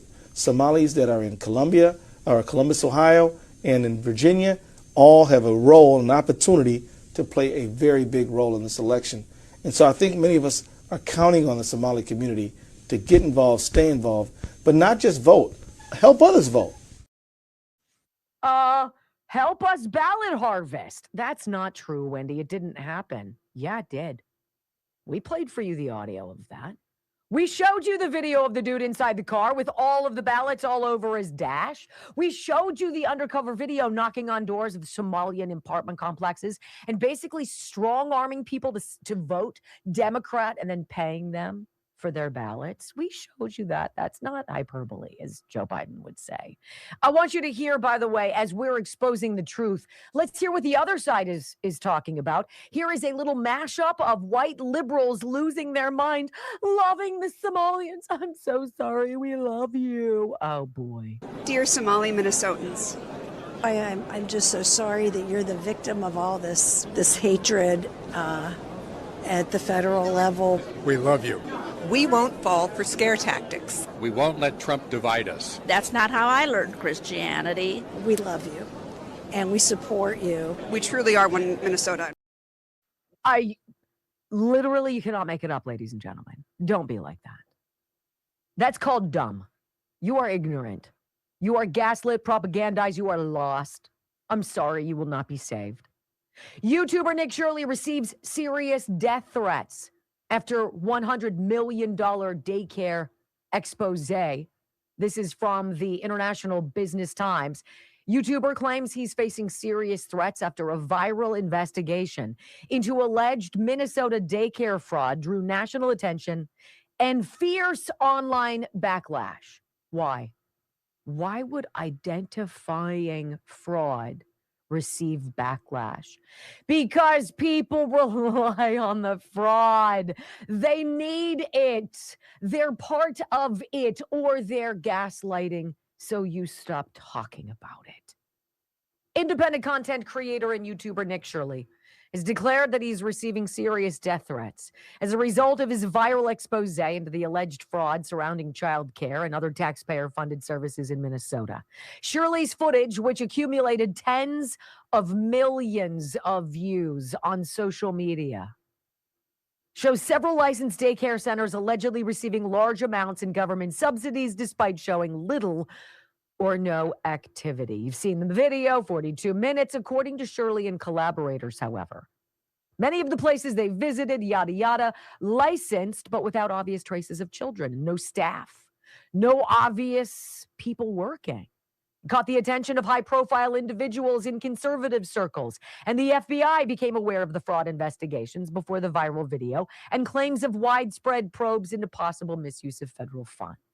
According to accounts of the incident, Shirley and his colleague, identified as David, have been receiving serious threats from unknown people opposed to the investigation. Really? It was like what they did to Elon Musk and to Tesla. Isn't it so peculiar? As in January, literally days into the president's second term, Doge and Elon Musk settled in at the Department of the Treasury to start going over all of the money spent. And what happened? Knives out for Tesla. Shots fired into Tesla dealerships. Tesla's firebombed, vandalized. Elon Musk basically excommunicated by the left as persona non grata. Why? You know the answer. The swamp and the deep state scared to death. When we come back, all eyes on Ilhan Omar. Yes, next. Death threats. Death threats. Did you see the text I sent you? About, yes. Caroline Levitt says, as a result of Nick Shirley's journalism on Minnesota fraud, people will be in handcuffs.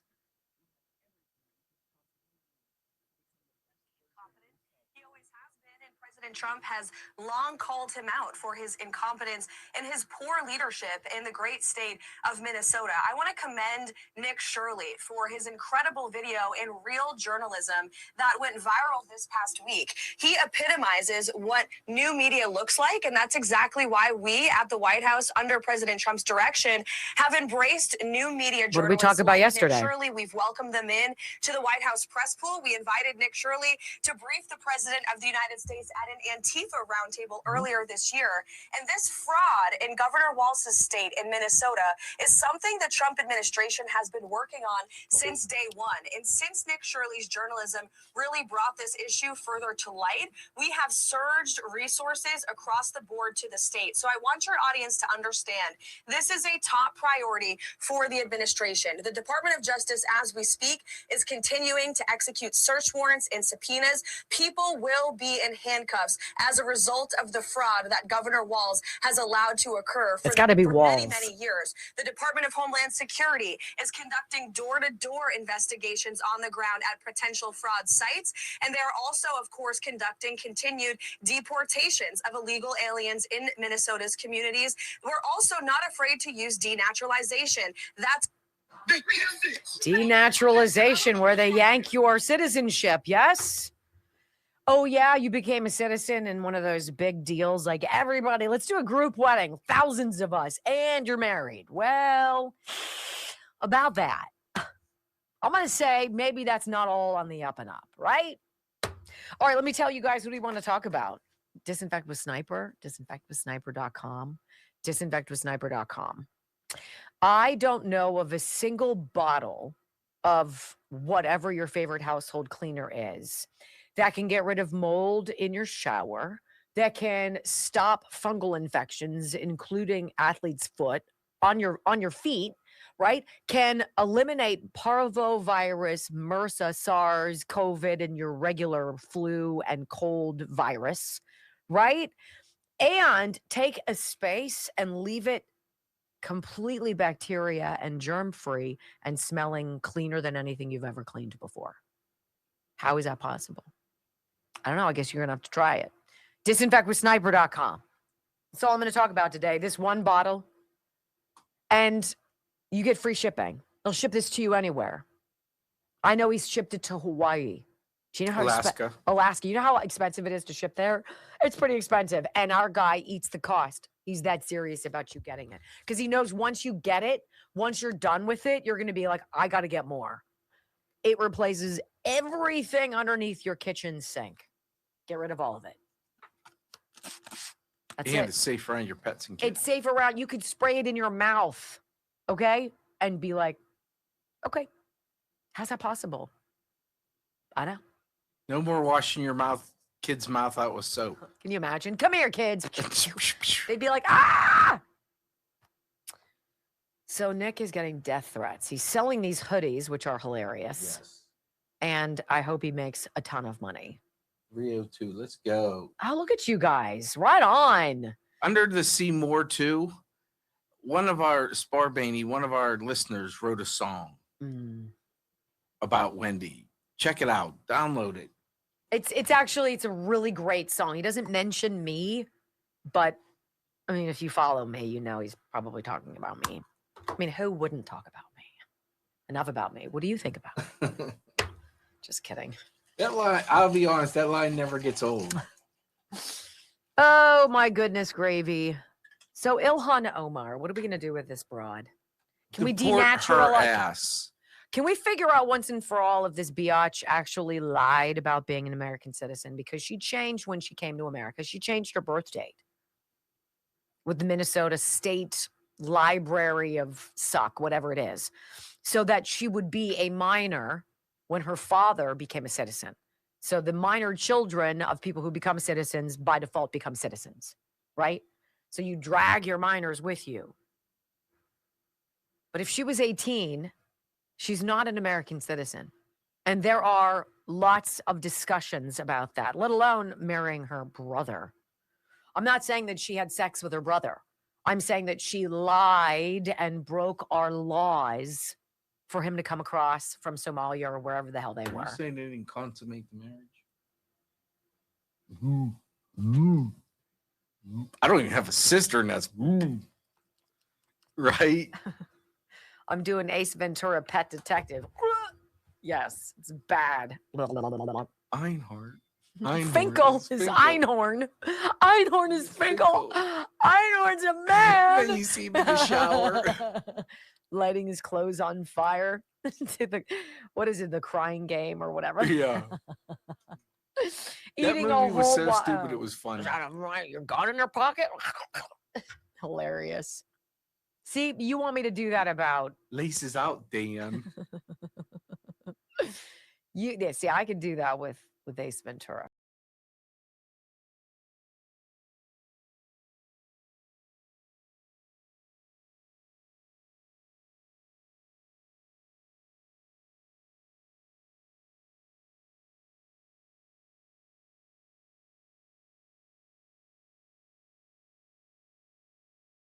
Program. So this Minnesota fraud debacle, which is blowing up, there's no more running interference. You can't hurl names at people, call us names for bringing it up. You can threaten Nick Shirley, but Nick Shirley is but one man who's galvanized an entire country of citizen journalists, right? And now we got to talk about Ilhan Omar. Is this the central nervous system? Is she the nucleus of this Somalian fraud? Let's find out. JustTheNews.com. Representative Omar is center stage in massive Minnesota fraud scandal for her support of abused programs. This broad has double, tripled, quadrupled down on the very programs that we know were built for hundreds of millions of dollars. Point blank, absolutely out of the gates, we know this is a fact. Is she worse than Tim Walz? I don't know. But her pandemic-era Meals Act, it was her legislation that was later exploited by more than 70 defendants who stand accused of using meals program money for personal expenses or to send overseas. I'm going to allege that it's to send overseas. That the outward nice cars, fancy homes, that's a drop in the bucket. That is a drop in the bucket. So let's read. Representative Ilhan Omar of Minnesota was at the forefront of expanding federal funding for pandemic-era food and child care programs. These programs are now at the center of fraud allegations among the Somali immigrant community in her home state. Omar, who represents a congressional district with a sizable Somali population in Minneapolis, championed the Meals Act in 2020. This is the height of the pandemic, offered an amendment that would allow the federal government the ability to grant waivers to state governments for increased costs. It's almost like she knew at the very beginning they were going to keep ramping it up to see how much they could bilk out of the American taxpayer. Omar introduced the act with the goal of removing oversight barriers to the expansion of federally funded state meals programs amid the school closures of the COVID-19 pandemic. Never let a crisis go to waste. The legislation allowed the Department of Agriculture to waive requirements, including for increased federal costs. This is why you need the emergency. Hurry. Time is of the essence. People are suffering. We've got to get the money out there. Vote yes. Do it now. It's for the greater good. Wow. It's like we almost experienced that recently with COVID. Oh, yeah. All of the emergency use authorization for the jab.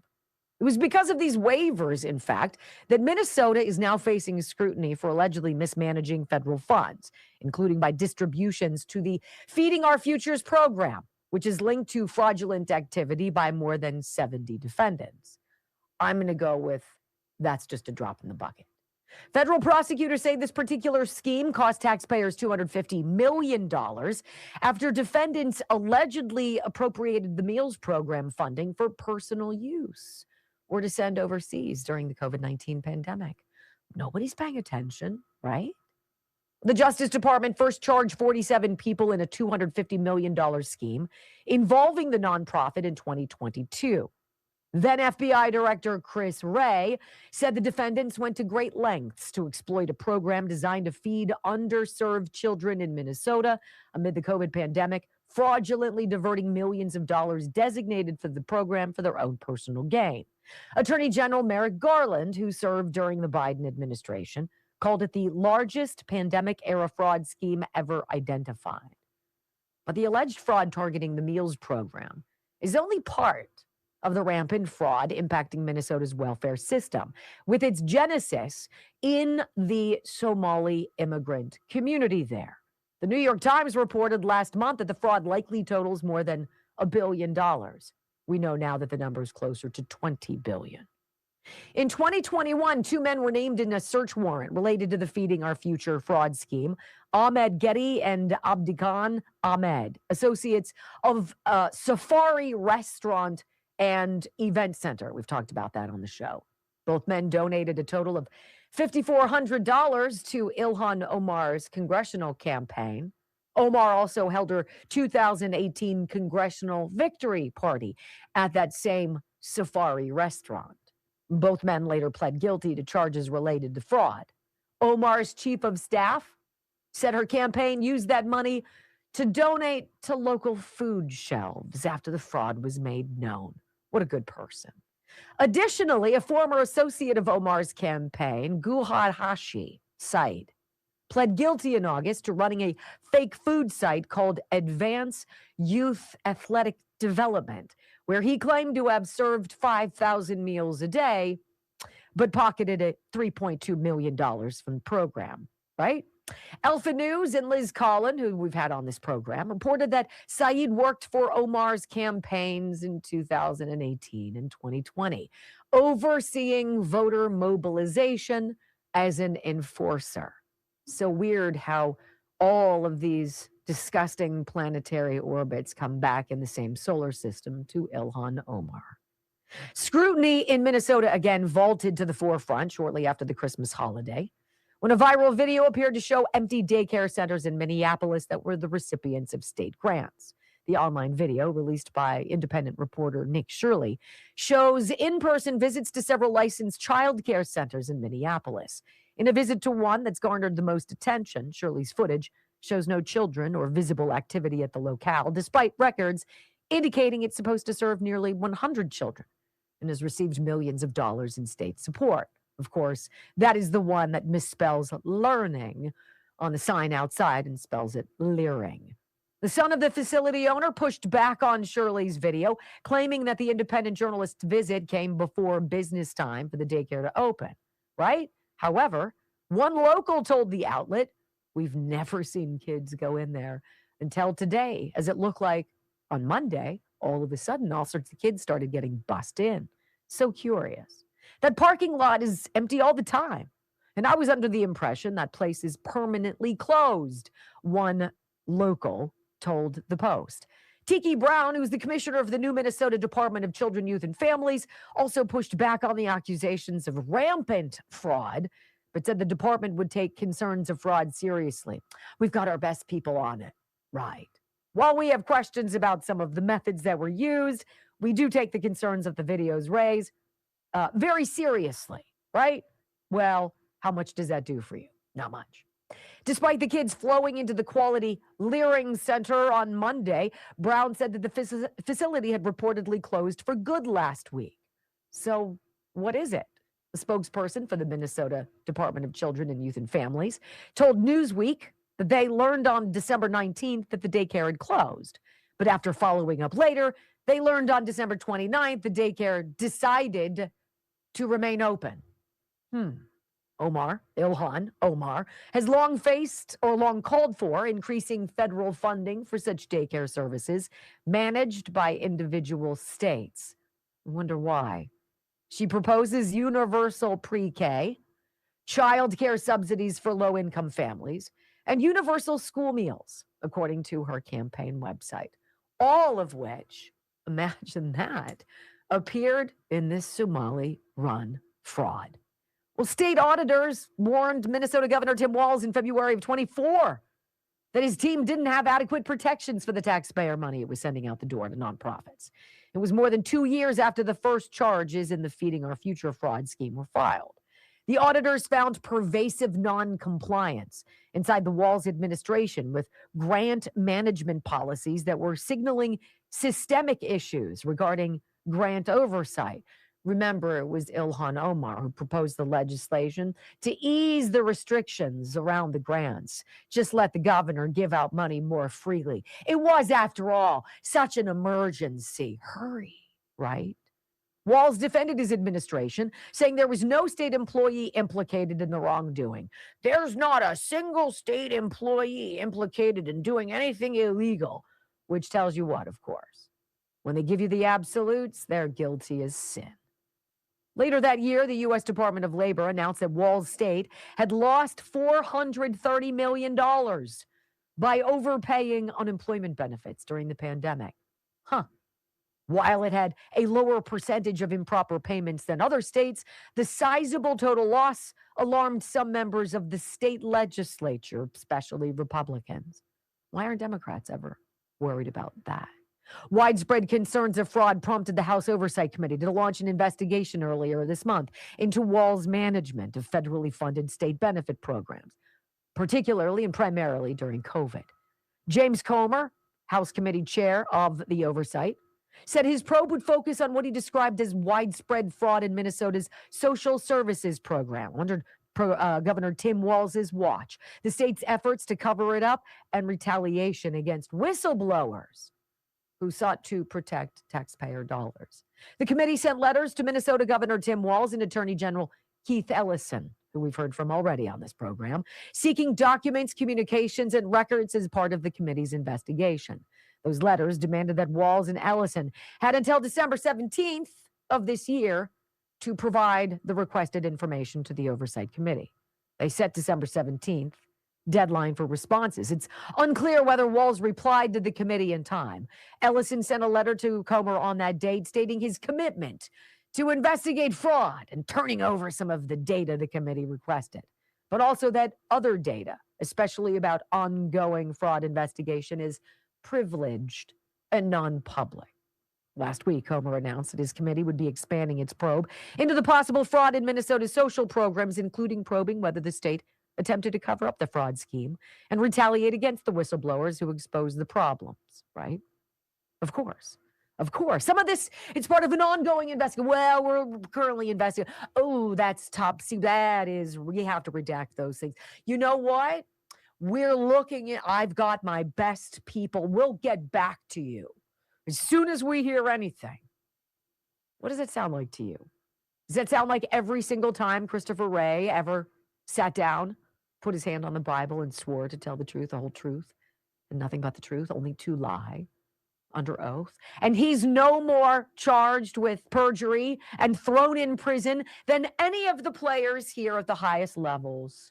It's not enough for 70 defendants to be indicted. It's not enough for these people to be charged, to be deported, to be denaturalized, or whatever the punishment is going to be. Who's going to claw the money back? Where's it going to come from? Will it come from Ilhan Omar's sudden explosion in net worth? I mean, going from $65,000 to $30 million in just a year or two is really quite extraordinary, isn't it? Handcuffs. America wants handcuffs. When we come back on the Wendy Bell radio program, while we're investigating Ilhan Omar, let's dig a little bit into Tom Emmer, too. He wants you to believe he's outraged as a representative of the state. Please, Tom, you knew all about it. Next. Ooh, I'm flickering. I need to replace the battery. Uh-oh.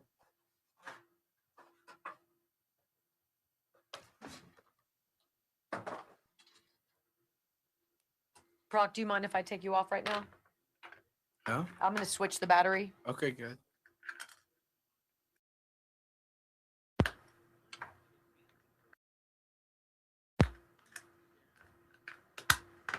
There we go. Hello. Look at that. Oh, my goodness. All right, so there is a petition If you are part of our locals family, if you've clicked on the WBR Army button and you are part of a paid subscriber to this channel, and it's cheap, it's $5 a month, and we give you 2 months free. We give you every single rundown, and we give it to you hours before the show goes live. I mean, talk about a rolling the dice, right? I'm giving other show hosts a complete rundown of where I think we should be going in a program. They could rip it off all day long if they wanted. All right, it's a risk I'm willing to take.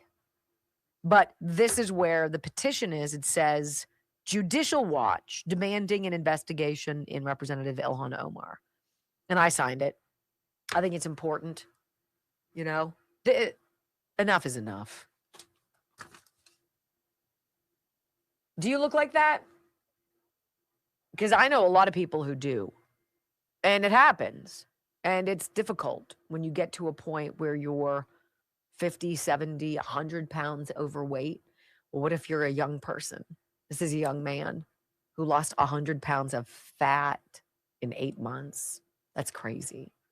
Like, you don't take a shot and lose weight and have your skin stay with you the way this young man's does, right? That's called diet and exercise. It's called diet and exercise. It's called Morgan's Fitness. That's what the 90 Ignite program is. You give Kelly Morgan 90 days, she gives you back your abs. It works. It works. Here you go, before and after. Look at that. That's just bonkers, right? Morgan's Fitness. Now, it's in Pennsylvania, right? Somerset and Cambria counties, if you want to go in physically, in person. But Kelly has launched this program so that you can do it virtually. So literally wherever you live, you can be a part of this program, and Kelly can check in with you on Zoom or FaceTime or what have you. You can get all of the stuff done testing-wise, get on her meal plan, and then the exercise regimen. And 90 days later, where does that put you? Well, about St. Patrick's Day, right before Easter. Can you imagine being a much different you? Morgainsfitness.com, MORGAINZ fitness.com. That's going to be the one good change for us. What? Moving not noon to 3. I can go back to working out in the morning. I am. That's what I'm doing. I'm a morning guy. It's hard to go to work and then sit there and get motivated to I think what was hard exercise. I think what was hard for us, the worst shift for us, was that it's pretty coveted. That afternoon drive shift. It's a ball buster. It's just tricky because you leave during rush hour, the ending of rush hour, but by the time you get home at 7 o'clock, yeah. You know, what are you gonna do? Some of us weren't allowed to leave right away. Oh, remember? that's right. That's what I don't miss. You have to put your 8 hours in. You know at the place. You know what you end up doing when you work from home or whatever? I guarantee you work way more than 8 hours. Way more than 8 hours. 100%. If not, the boss yells. Well, welcome back to the Wendy Bell radio program. One of the things that you are taught as a child, if you play sports, is to learn how to win and to lose gracefully.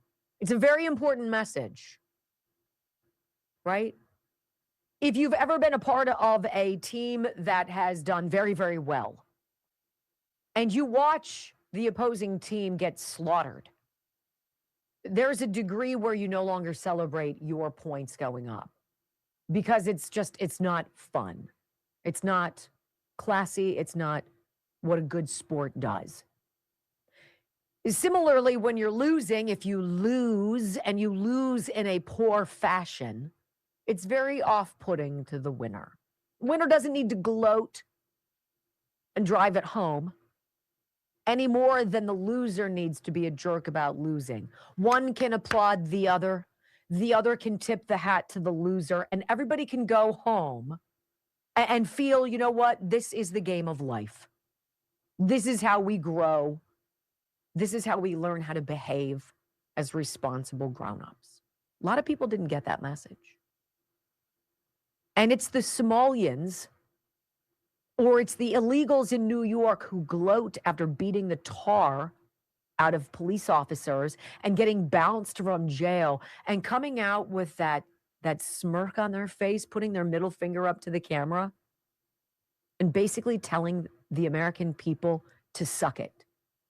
That doesn't land well in America. That doesn't land well with me. Somalians who have the audacity to record somebody who's doing something to check on whether or not the taxpayer is being screwed or children are not being treated appropriately inside a so-called daycare. For a Somalian to call the police to allege trespassing, to allege harassment is so freaking rich. I want to throat punch and throw down the stairs multiple people. It leaves you feeling icky inside, doesn't it? Well, this whole Ilhan Omar thing, yeah, let's dig into Tom Emmer too. Because I'm not a big fan of people who pretend that they're outraged, even though they've been part of the cover-up of rampant, systemic, years-long fraud that they were flagged to years ago. That's Tom Emmer. Headline dailycaller.com, Minnesotans begged GOP representative to stop the Somalis over a decade ago. He told them it was impossible to do so. Hey, Tom, you're an abject loser. You're what we call a rhino. And that's so disgusting, sir. Minnesotans begged House Majority Whip Tom Emmer more than a decade ago to halt the flood of Somali refugees to the area, but the lawmaker scolded them for their concerns. You jerk. The Somali population back in the spotlight after Nick Shirley's video, yada, yada. We know all this. Well, in an episode that aired in October of 2016 on a show called The American Life, a journalist by the name of Zoe Chase narrated portions of a story, including a reflection on a July 2015 town hall event at Ace's Bar in downtown St. Cloud. Describing the room as packed, Chase said one constituent told Emmer that he believed most people in the bar are here to find out how you feel about assimilation of immigrants. We did not ask for those Somalis. Nobody asked if we in St. Cloud want those Somalis. And we understand that social groups like the Lutheran Social Service and the Catholic Charities, they're dumping these people in areas like St. Cloud. So the question is, how many more are coming? We didn't ask for them. Everybody that you read about is talking about this. This is a main issue in this city, the man asked. There is no control.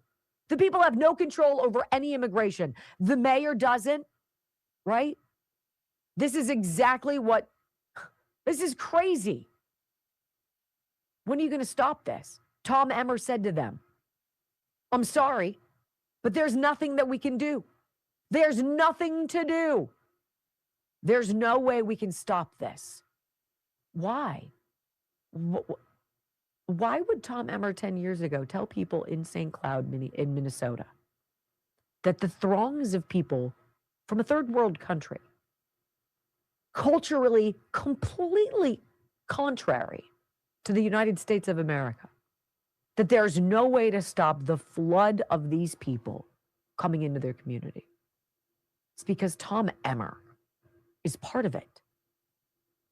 These people who have allowed it to happen, who themselves have inflated their own net worth in some mind-boggling way, who always vote down term limits, who vote against the Stock Act. Why should we tell you about our stock purchases? Really, Tom?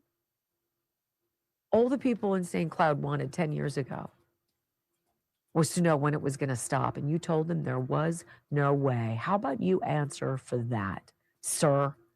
Before you get up and point a finger at Tim Walz, you're as guilty as he is, dirtbag. When we come back, hour number 3 of the Wendy Bell radio program. You know, it's not just folks offering bogus health care. It's immigrants in general breaking our laws. I've had it. Next on the Wendy Bell Radio Network.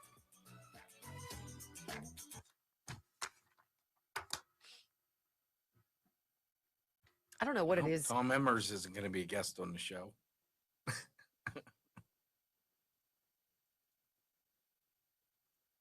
This particular show, they're in a bar and they're going back and forth, and it's like a town hall, and people are asking questions. And this one guy's like, when are you going to stop it? And then everybody starts talking about it, shouting out in the back, why do you say it can't stop? Who voted for these Somalians to come here? This has been a decade, right? And then they bring in the Haitians and they bring them into Ohio. Really? I wonder why. How much money is Haiti getting? Where are we going to send? Who are we going to send to Haiti? Why are we dealing with Haiti like this? Why are we bringing in all these people? And then we opened up those giant aircraft when we pulled out of Afghanistan. And we let in all of these people from a country that demonstrably and understandably hates us. Right?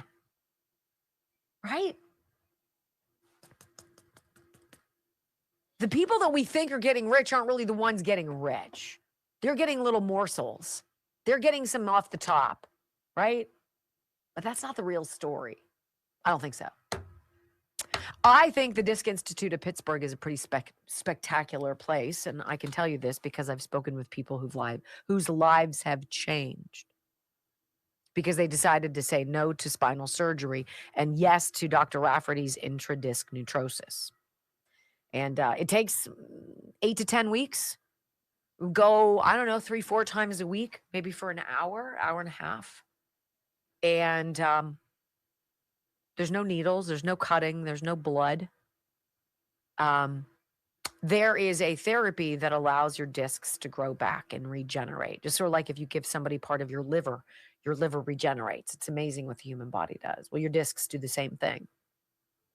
And Dr. Rafferty knows how to do it. So instead of walking out of surgery with a scar, physical therapy, and crossed fingers, you go through 8 to 10 weeks of purposeful physical therapy, essentially. And the pain goes away.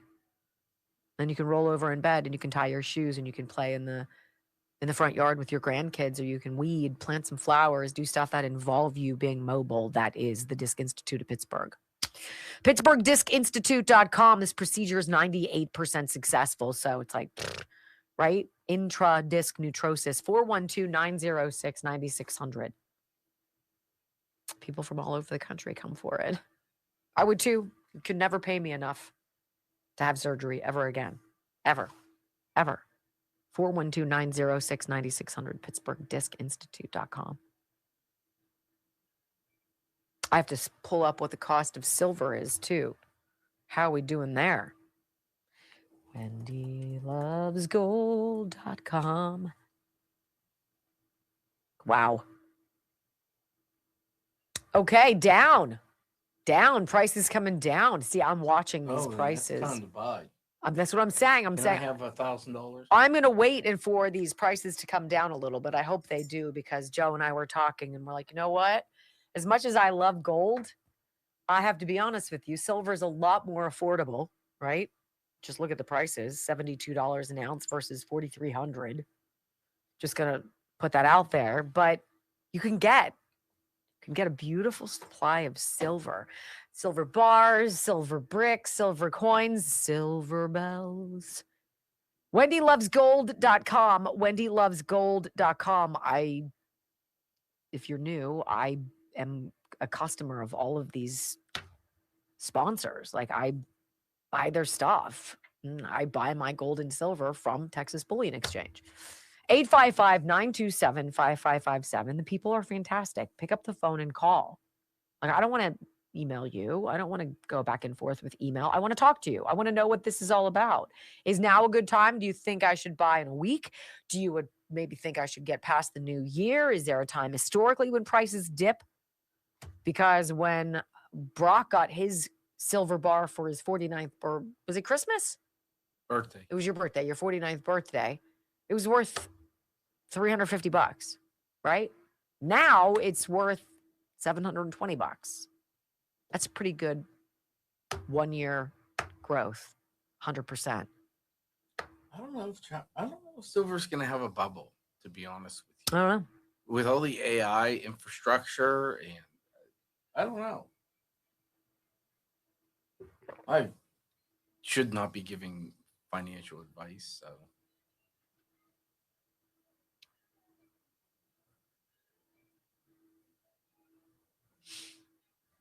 Hour number 3. Let's see how you guys are doing. 3.32. All right. Hello. We have 10-9 watching 11,000. I don't think we're in the box anymore. Are we? No. No. But 10-9 plus the 1,000 on X. I'm excited. You guys are so awesome. Thank you for being here. I feel like Brock and I would like to have a summer or a trip somewhere, Brock. Don't you think we're looking a little vampire-ish? What? We need Is this a company trip?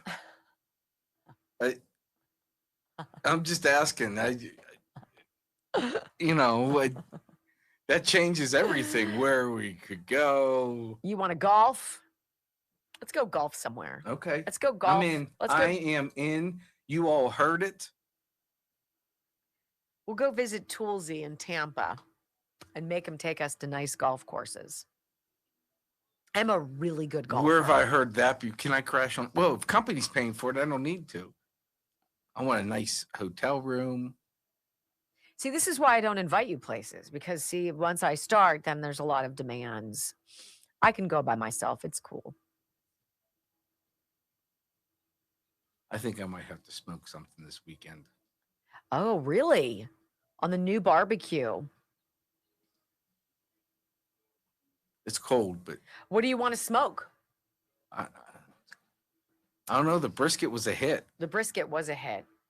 And because But I could do two different things. Because you guys have been so generous and you gave him money for his birthday, he can pay for a brisket. I don't have to. Wow. Thank you. Wait, you're saying you're invited?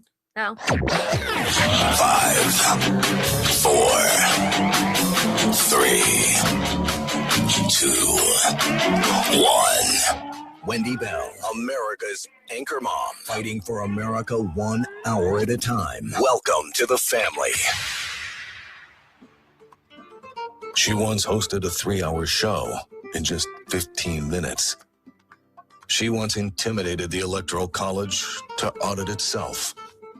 Her monologues are so sharp, they're considered a concealed carry weapon. Fact-checker sites routinely issue her a retraction a week in advance. Even her commercial breaks trend on social media. Her freedom of speech has diplomatic immunity. She doesn't just drain the swamp has to ask for cab fare. Wendy Bell is the most interesting conservative woman on radio. Keep rumbling, my friends. 3 hours of bold truth and excellence. You've just signed up for the WBR Army. Strap in. This is the Wendy Bell radio program.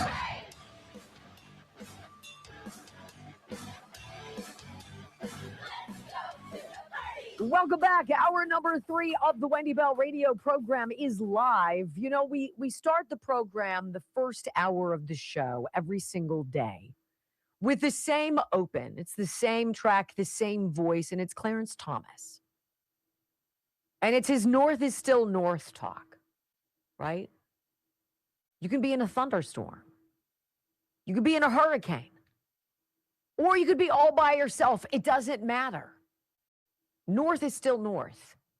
Right is still right.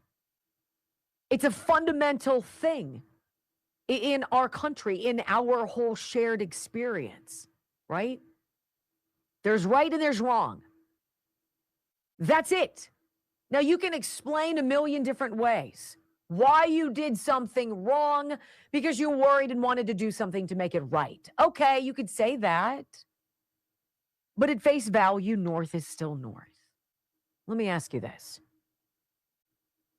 If somebody from another country crosses illegally into this country, have they broken the law? The answer is yes. The answer is yes. This is the argument that the left tried to pull on the January 6ers. You walked into the Capitol. You trespassed. That's an actionable offense.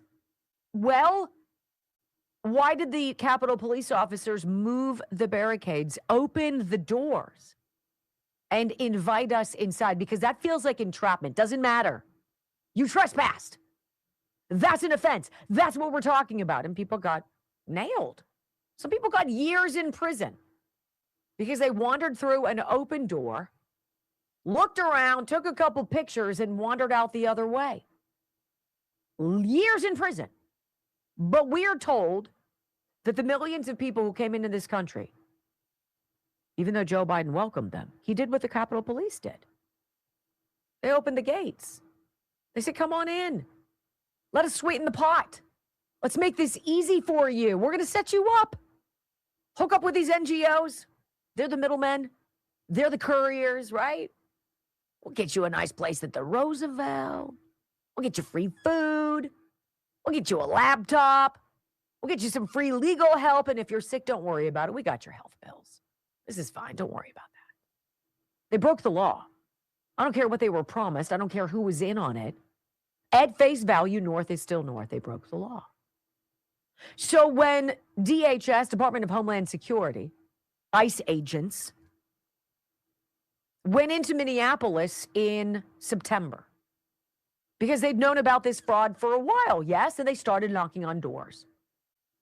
What percentage of the people that they encountered who were immigrants, not American citizens, what percentage of the people they encountered in this sweep were breaking the law, had broken the law, had committed immigration fraud? What number do you think? Nearly half.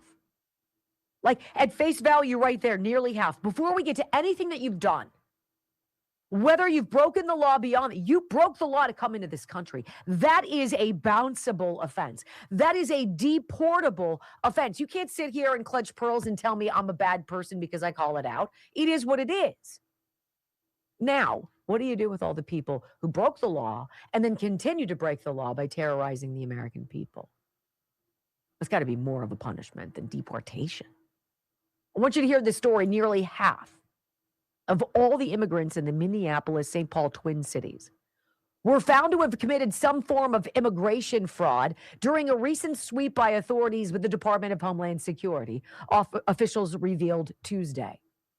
Oh, the Somalians are a backbone of our community. Oh, I love them. Let's bring in all of these Muslims. Oh, yes, we're such good people. Well, really? They broke the law. Nearly half of them have committed some kind of fraud, like Ilhan Omar, right?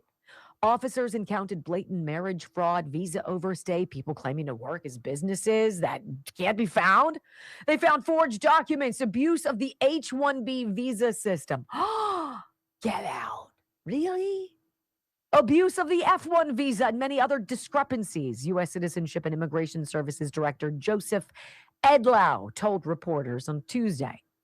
Officials didn't point to a specific group. We don't want to be called racist. Oh. But the Twin Cities has seen a massive uptick in Somali refugees and immigrants in recent years, with more than 82,000 from the East African country living in Minnesota. It's just really, I don't know about you guys, but if I'm going from Africa where it's swelteringly hot, right, where the ground is completely dry always, I totally want to go to a frigid place that gets lots of snow during the winter. Wouldn't you? Makes perfect sense. Why wouldn't they go to Tucson? Huh? Inquiring minds want to know. Well, Customs and Immigration Services visited 1,000 homes across Minneapolis and St. Paul in the last 2 weeks and found nearly 50% of inhabitants were engaged in some kind of immigration fraud. Half. Our officers found indications of all sorts of noncompliance or public safety, national security concerns. But still, I mean, the Somalians, they helped build America. What wonderful people. They just want a chance. They're escaping civil war. How could you be so heartless? Oh, put a sock in it. Sit down. The operation, dubbed Twin Shield and carried out with the help of ICE, right, was a success that could soon be repeated in cities across the country. This is the first of many of these operations, Edlow said. Any city should be prepared for this, for the site for an operation of this magnitude. Every place, any city. Hi, Chicago. Questions about the influx of migrants to the Twin Cities, particularly Somalian migrants, have been in the national spotlight since claims emerged that liberal firebrand Representative Ilhan Omar, who got over her skis a touch too much, didn't she, when she finger wagged us? A naturalized U.S. citizen from Somalia, is she? Married her own brother to get him U.S. citizenship. No one is above the law. Really? Because I've got about 2,000 pages, a log of everything inside the Hunter Biden laptop from hell. He got away with everything. Don't tell us people aren't above the law. Of course you are. And you know what? We're pissed. I'm tired of it. I'm freaking tired of it. Look, we just saw a clip on Fox of Caroline Levitt sitting down and talking with the folks on the morning program there over at Fox and Friends, whatever it was. And she's like, look, we're aware of what's going on. There will be handcuffs. There will be charges, but it's got to be big people, you guys. You cannot be insulated from legal repercussions if you're a dirtbag just because you happen to be in Congress. You know, just because you're the vice president or you're the president's son doesn't protect you from culpability, except it has. We haven't seen anybody in Biden crime family syndicate go down. We haven't seen Fauci brought up on charges of perjury for clearly lying under oath to Rand Paul, not once, not twice, but multiple times. Where is the justice? What does that even mean anymore? Because in our America, you can be swept up in a sting that involves undercover FBI agents in the crowd pretending to be MAGA, who push on you and agitate the crowd. You could be arrested. You could be thrown away and forgotten like Jacob Chansley was, the QAnon shaman who prayed on the Senate floor for the Capitol police officers, thanking them for their kind treatment on January 6th. Not knowing, of course, that he was being trapped, that he was being set up, and that he would be charged, arrested, prosecuted, found guilty, and thrown away, spending months in solitary confinement. And yet, all of these people flouting this fraud, driving their fancy cars all over the community, not answering the phone, not answering questions, calling the police on people asking questions, flouting it, teasing you, taunting you. Takes me back to basic sportsmanship, ladies and gentlemen. You just don't do that. The handcuffs had better be on some big wrists. When we come back on the Wendy Bell radio program, enough with the open borders and limitless migration is humane and it's compassionate. How about the gangs? Did you know that 25% of ISIS recruits come from Minnesota? From the Somalians in Minnesota? Oh, this is bigger than money. This is evil. Next on the Wendy Bell Radio Network.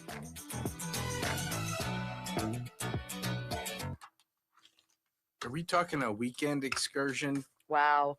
We're still there. Is that true? Looking for a free trip. Unbelievable. Get off the dime, babe. Right? You know, leave Thursday after the show, take a Friday off, golf Friday, Saturday.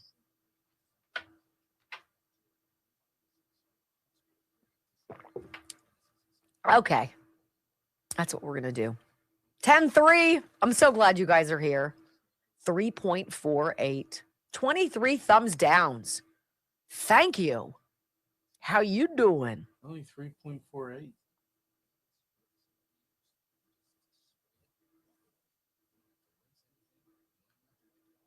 Sounds like a beginning of May trip. Max Tollenschatten, you're right. He is stuck on it. Wouldn't you be? What? Oh my God! Look at my A free trip? Really? I mean, really, a free excursion? I think excursion is a little bit of a You eat statement. out. You golf. What are you paying for this? Oh, it's a corporation. A corporation will do it. Okay. Right? Oh my God, look at I'm more falling worried apart. about I'm a hot giving me a day off.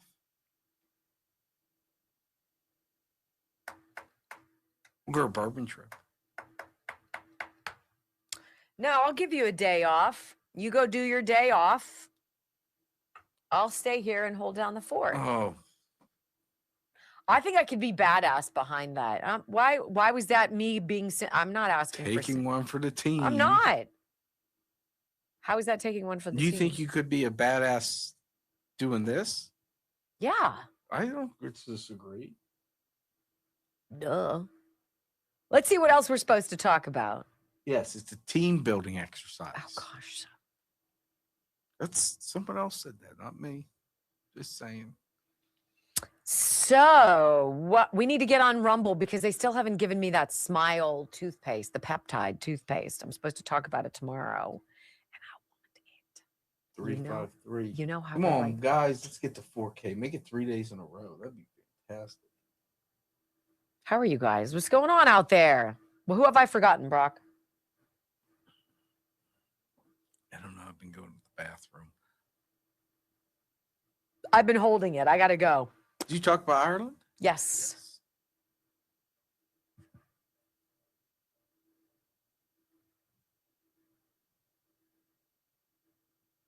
No, Brett tries not to pay for anything, including haircuts. Really? How much have you actually been given this year? I'm not complaining. Have I complained? I was given a day off. I truly hate everything about you. It's so it really is so unfortunate. But I come back bearing gifts. High octane beer that makes my butt big. Thanks. What a pal. Right? Wide seat. Oh my gosh. What? Did you just call me a big butt girl? You did. No, you said wide seat. Well, that's the kind of bathing suit I like to wear because I don't like things going up the can. It's just not a good feeling digging around your butt, right? I don't want to do that. At least you have a can. I could share multiple cans with you, okay? I know. This is all the uncomfortable stuff you get behind the scenes. Yeah, nothing is free, Brock. Come out of your bonus. What? Bonus? Yeah, bonus. What are you talking about?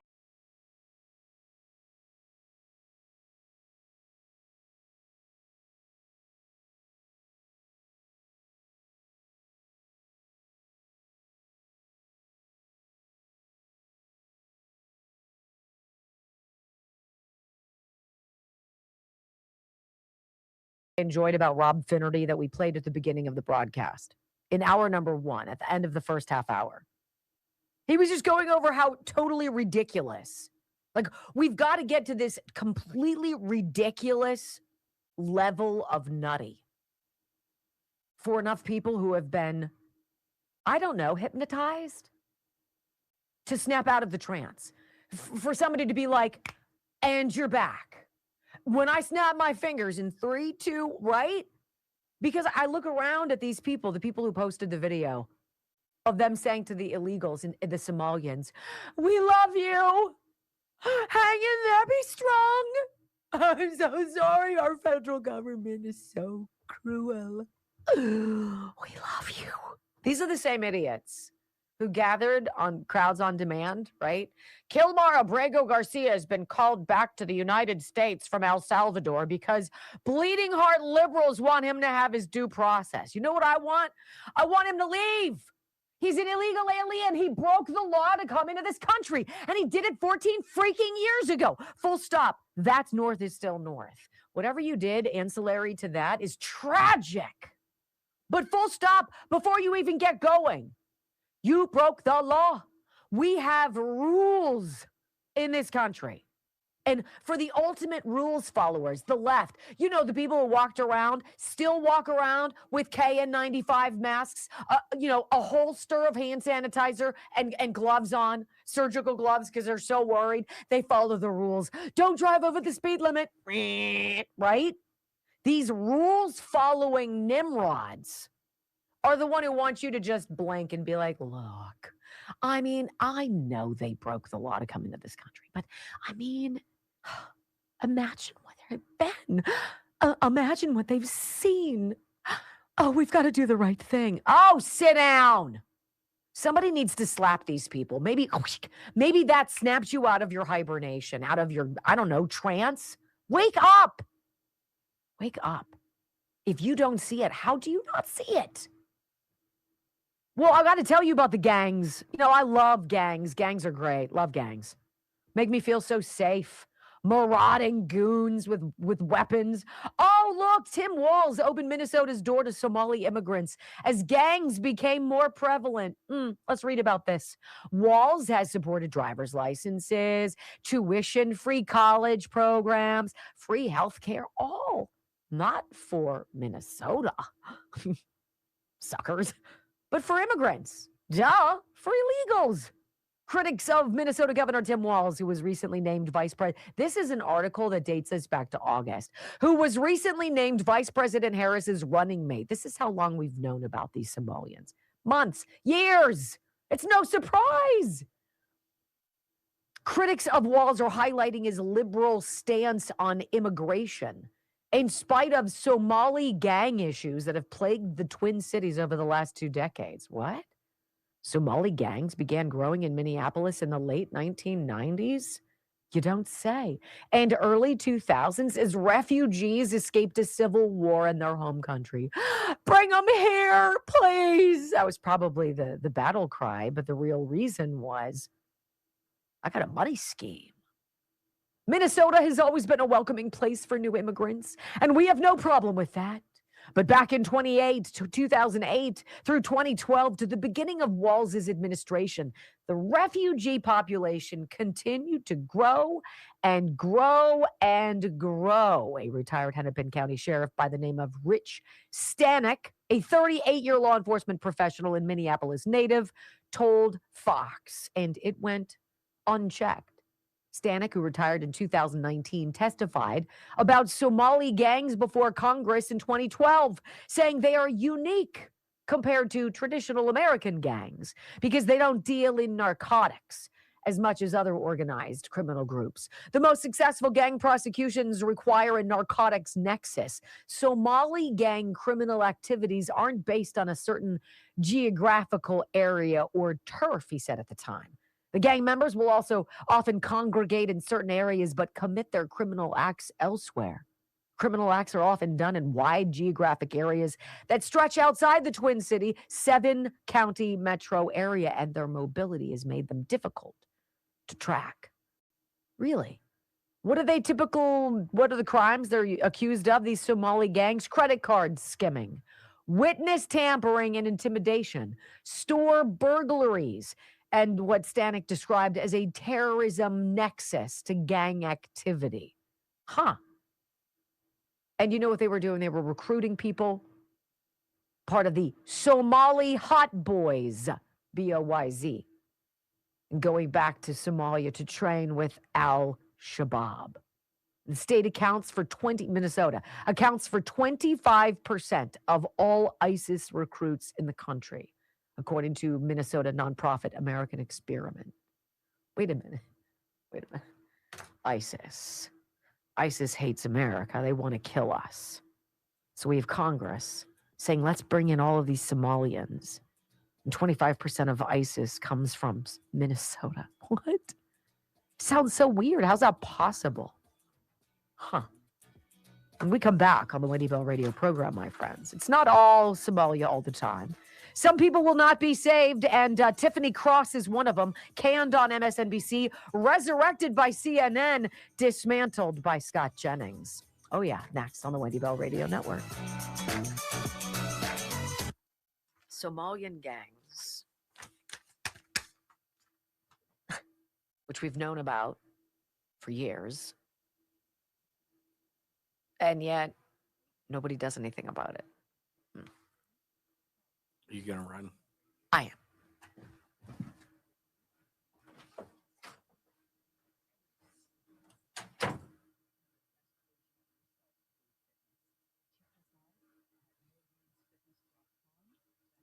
I don't know if you guys, how much you guys look at X, but I saw in there this morning that Eric Swalwell says if he's elected governor, he's going to seek to have federal agents charged with kidnapping and assault and take their driver's license. As they give truckers licenses willy-nilly, anybody can get one. This a-hole, you can't make this stuff up. What these people come with, what the Democrats come with, are they that out of touch? Even in California, look at all the fraud that's going on, and you'll see people on X telling you how he wins and how many same-day voters and how many illegals that are voting, and they come with receipts. But do they think that they're winning people over by saying we're going to go after ICE for kidnapping? Please.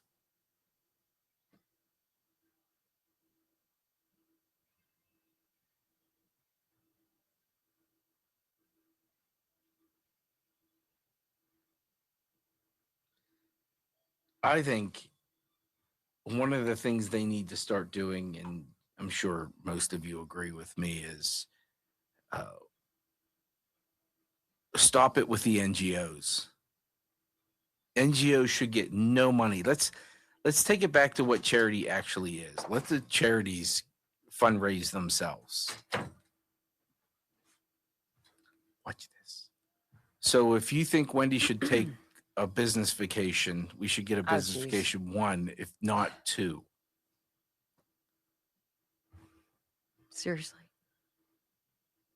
I come back to this. Really? Okay.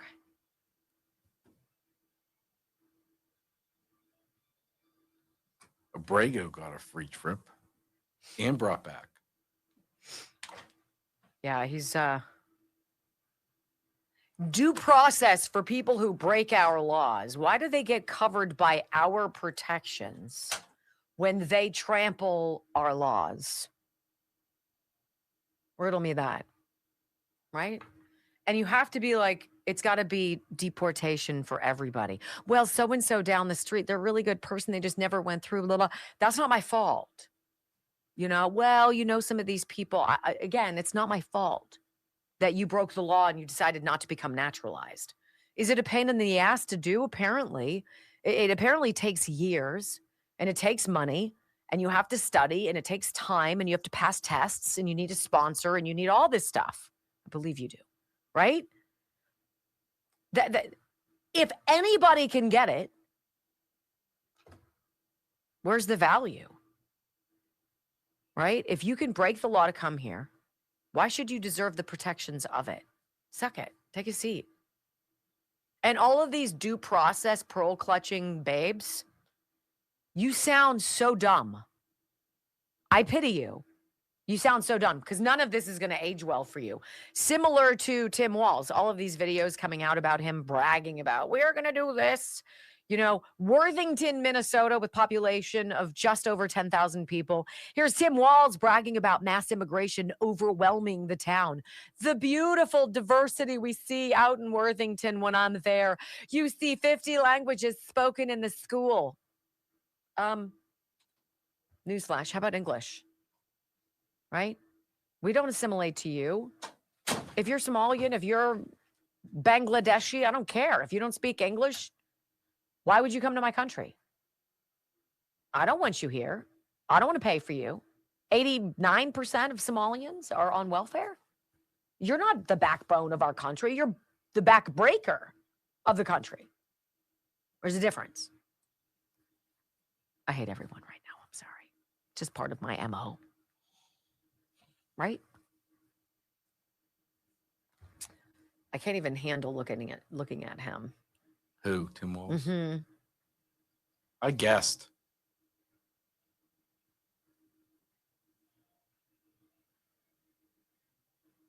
So here's Ted Cruz saying the Somali community came to Minnesota and discovered American politicians who were willing to partner with them to rob American taxpayers. I don't know about that. I might be inclined to say they were imported. I think possibly imported. Well, if Elon they were Musk's- imported, they can easily be exported. Tiffany Cross. Can we give her a go-away party? Yes, there is a difference going away and go away. The go away party.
You know, I don't typically make a point of watching CNN. I haven't watched news in probably about 10 years.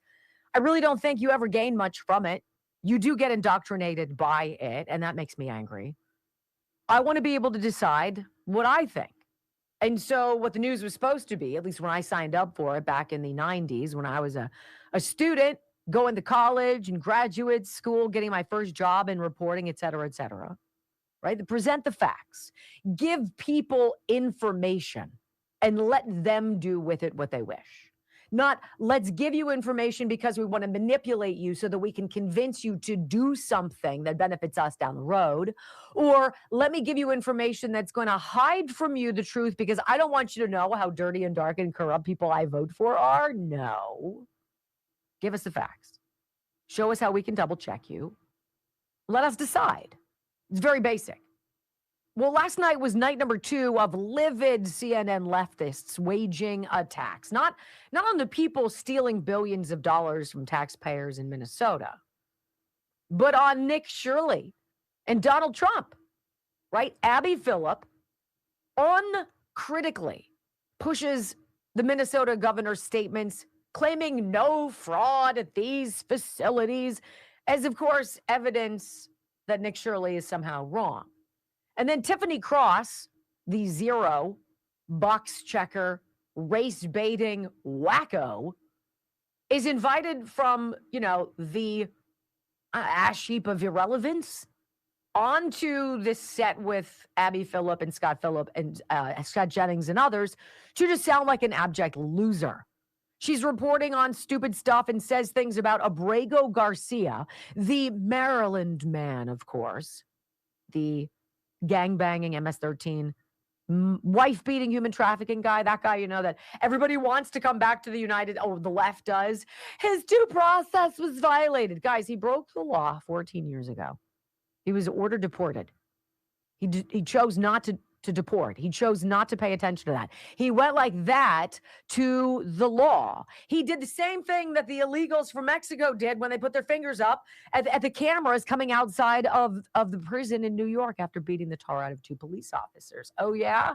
I'm freaking untouchable, babe. Here, suck this, right? Is pretty much what they did as they double-barreled the cameras. Gilmar Abrego Garcia does not have rights and protections, should not. He violated that possibility, the minute he walked in illegally, the minute he chose not to deport, the moment he decided not to respond to his deportation. Dude, I don't care what happens to you. So here is the conversation. It is evolving around this Kilmar Abrego Garcia story and him being here now and the liberals outside the courthouse. We love you, Kilmar. Why don't you let Kilmar stay at your house for a weekend while you're there alone? See how that works. I want you to hear audio soundbite number 1. Tiffany Cross says ICE illegally held Kilmar Abrego Garcia. She's not worried about the gangbanger being in the country illegally. She just alleges that ICE spent $25 million to track people anywhere, anytime, anyhow. That's what she's saying. This is her argument. Forget Kilmar. Forget that he broke the law. That the right is all about putting us in this surveillance state. Newsflash, we're already there. Listen. We make this about Abrego Garcia, then it seems like, oh, that's something that happens over there to this person that doesn't involve me. The key point here is ICE illegally held Abrego Garcia without a removal order, the basic legal document needed. And so when you look at that, it can happen to any of us. Moreover, ICE just recently signed a contract. Yes, it can happen to any of us. Are you ICE just recently. I don't know what I don't. Not. People aren't illegal, so undocumented you're a citizen of the United States. Well, if you don't have the opportunity, if you don't have the opportunity to fight to have due process, then how can anybody say that? Is he an illegal alien or not? I don't call people illegal aliens. I think that's a slur. Is he in the country illegally? Is he here undocumented? Yes. Is he an illegal alien? But if alien? I may have the professional courtesy to finish my point, even more concerned. I'm not the liar at the table. Believe me. Be honest about it. But You're lying right now. I'm not lying. But please, if you can give me the courtesy to finish my point, I think it's very concerning that ICE has signed a contract worth $25 million.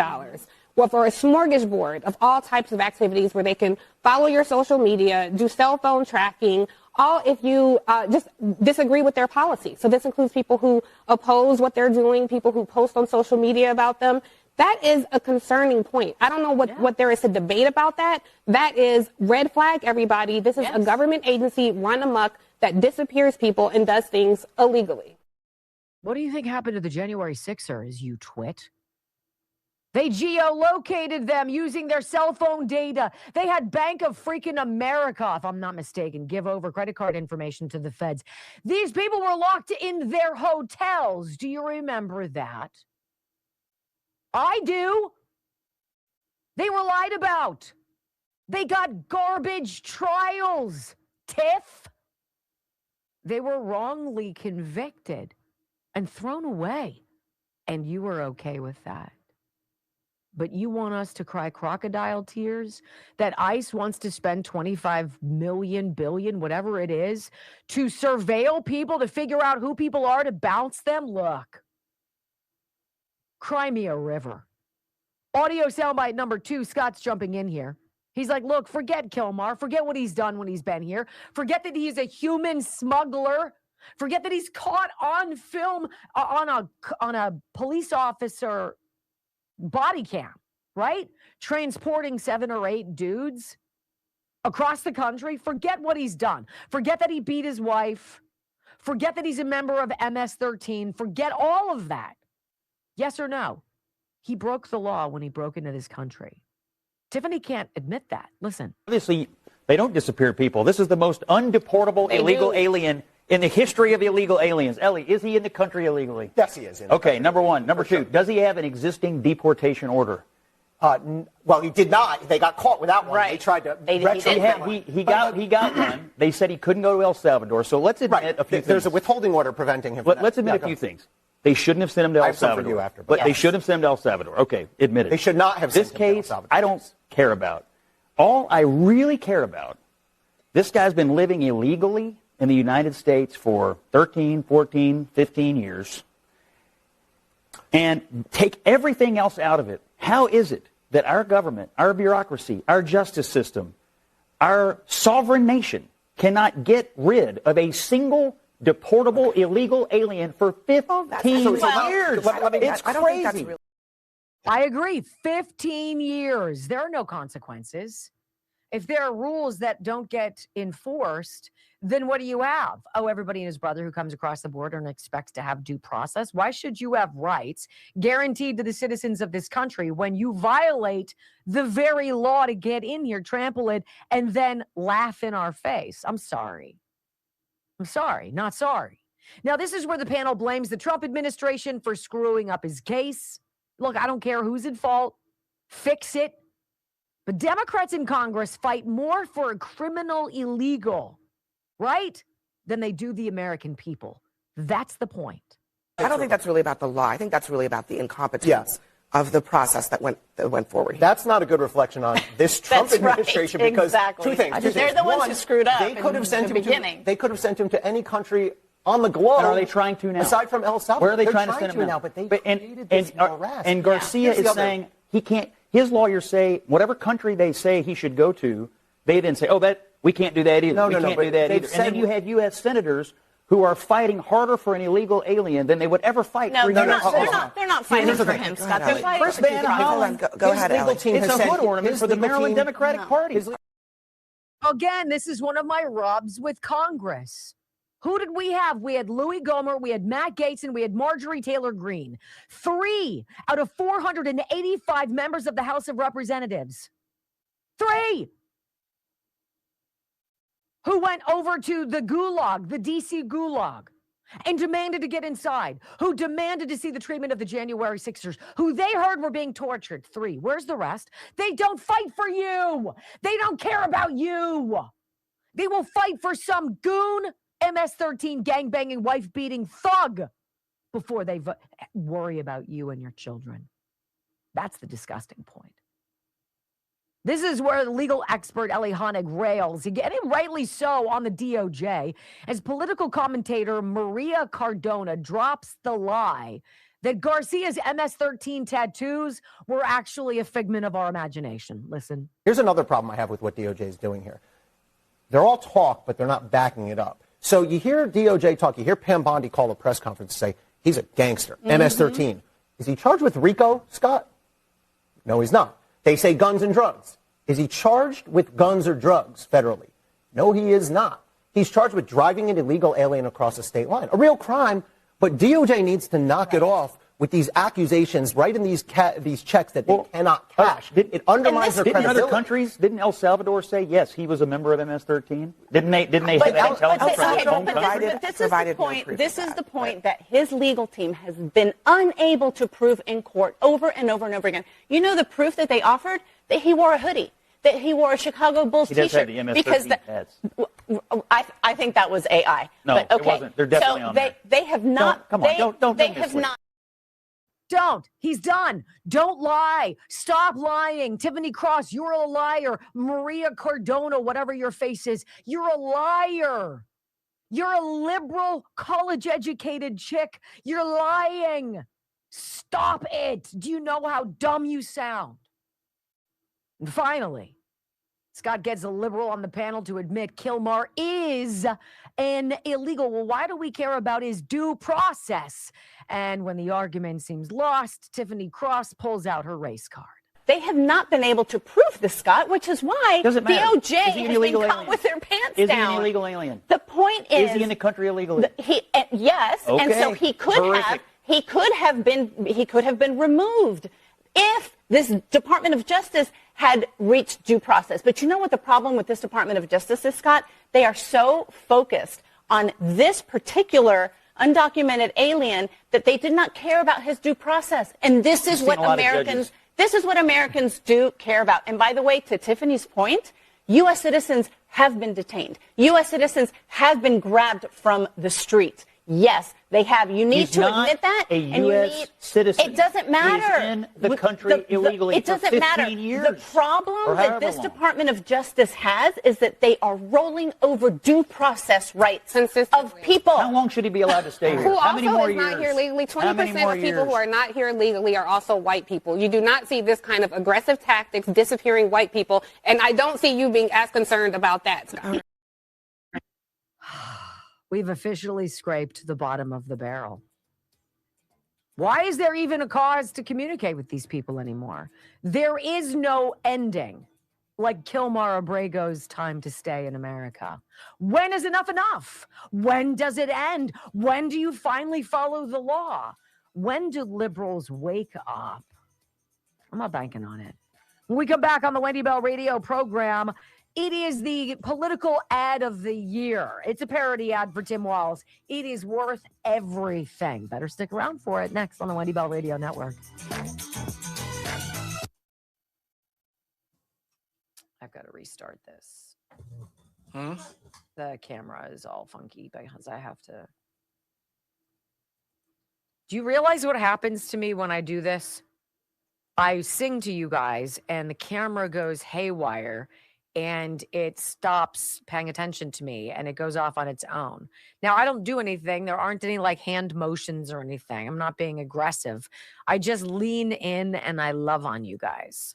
Look at your computer screen. Is there a little red dot with a refresh button at the bottom?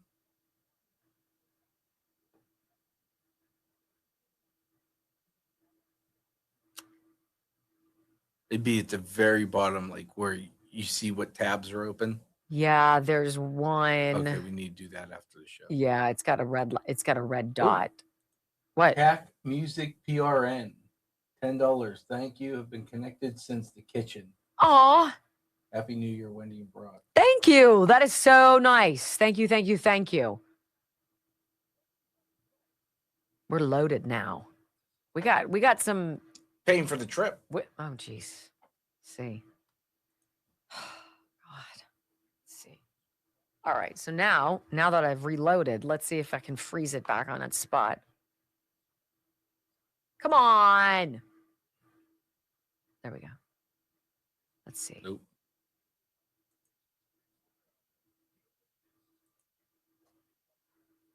Oh, there you go. Literally, what happens though? See, I lean in and I love on you. And it that, goes. we don't have 4K. What we did? No. Oh. 378. Oh, that sucks. That is 9,400 still watching. That means not all of you have rumbled yet. so right underneath my face, there's a thumbs up and a thumbs down button. That's called rumbling. So if you like us or you don't, either way, it registers as a vote and you get yours. And you don't have to defend it. Sometimes I ask the people who give us a thumbs down why. It's usually for a petty reason, like they don't like the music or something like that. And I'm like, okay, whatever. Right? But also it's that follow button right next to it. Doesn't cost you anything. We just tell you when we're live, and that's once a day. Do you want to know how many? Yeah, I want to know how many because I'm hoping we need. We're at 79,335 now. We're going to fall short, but literally 600 people. That's all we need. This is some weird pie in the sky goal. Like, I don't know if we'll ever reach it today, but we're trying to get 80,000 followers. And every single one of you that's homegrown. Rush 143, $50. Happy New Year. So if you haven't hit the button next to the red one underneath the video box, please do. Please follow.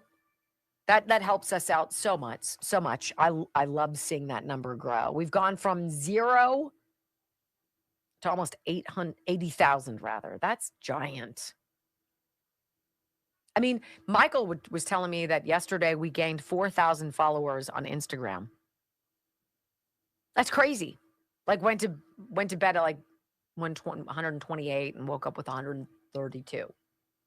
That's crazy. That's huge growth. 389. Hit that rumble. Let's go. Yeah. Go for the rumble and go for the follow. We'll see. And Brock, would you keep me updated on that? 389, 9,500 watching. We've got 9,000 comments. That's bonkers. 1375 on X. Hi, I see you. I thank you. Thanks for being there. Thanks for sharing us, right? Thanks for reposting us. Thank you for all of it.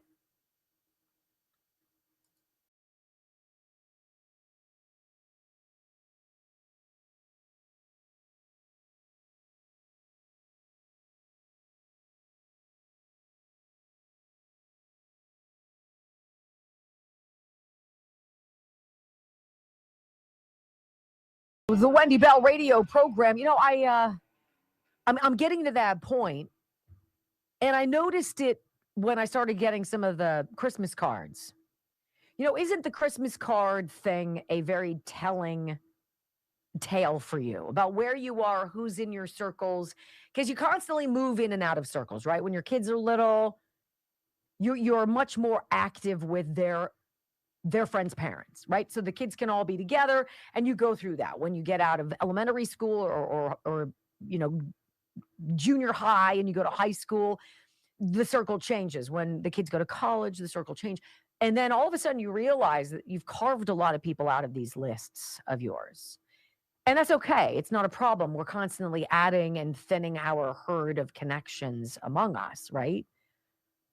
But I really wonder if there is ever that point where the people who, quite frankly, lost their minds with the whole liberal nonsense, some people certainly affected by it more than others. How do you ever get these people back into your lives? Is it even worth it? And I'm not a fatalist. I don't believe that things are futile. But it kind of feels like that, doesn't it? Or members of your family that you know are never going to come back over to your house. You're not going to have Christmas and all of a sudden Aunt Sue and Uncle Bill are going to come over. No. You know how it's going to play. And I think we have to kind of get to this point where we're at this new normal. One of the things I enjoy, though, of course, when we kind of walk this walk together and uncover all of this garbage, which really awakened us thanks to COVID. It's fun to be able to find other voices out there that are seeing what we're seeing. And there's, quite frankly, quite a bit of comedy out there on the right. There's a lot of great common sense. And there's also a lot of great, I think, senses of humor. And one of the people, we're going to play for you this Tim Walz ad here in a minute, but I want you to get this TikToker. He goes by the name The Band Beard. Banned, the band beard. So if you imagine him, he's got this big, bushy, scraggly beard, but he's one of these guys who regularly puts out, sort of like the older millennial, puts out these stories that are great. Listen to him. Nick Shirley is the problem. If you want to get to the root problem of the United States, it's Nick Shirley and people just like him. The problem is definitely not $9 billion of fraudulent spending of $18 billion allocated towards Medicaid. It's not the fact that we don't have any auditing or any checks and balances or any verification process to see if the services are even being provided. It has nothing to do with the fact that we just pay any invoice that comes across the government desk with no questions or verification process at all. It has nothing to do with 85% of a certain segment of population in Minnesota takes advantage of government services like SNAP and Medicaid, or the fact that millions of dollars, taxpayer dollars, wound up in the hands of terrorist groups like Al-Shabaab. It has nothing to do with the fact that this level of fraud in Medicaid happened under the nose of Tim Walz and his administration, or every governmental official or auditing group or process within that state. It's not the fact that this is probably actually happening in every state in the United States. It's Nick Shirley for helping to uncover it and show you that they're billing for services and companies that don't even do anything or even really exist. Yes, 100%. And you're being told that none of that's true. Nope. You're racist. You're a white supremacist. I'm sorry. Really? It's so tiresome. And I want to put some of these people in a silo, put them over here. You know what? You guys want to light yourselves on fire. You want to digest yourselves. Go ahead. Go ahead. We over here on the right, we're going to tell the truth because it's not complicated. We're going to share with you our common sense. We're going to give you the facts so you can make the best decisions for you. We're going to show up every day. We're going to give you that, and we're going to have fun. Listen to this parody ad for Tim Walz, governor of Minnesota. Tim Walz doesn't seek out fraud. Fraud seeks out Tim Walz. When scammers apply for jobs, they list him as a reference. Under his watch, fraud is Minnesota's fastest growing small business. His biggest export, taxpayer money, delivered to foreign terrorists. If fraud had a frequent flyer program, he would always fly first class. He is Tim Walz, the most fraudulent man in America.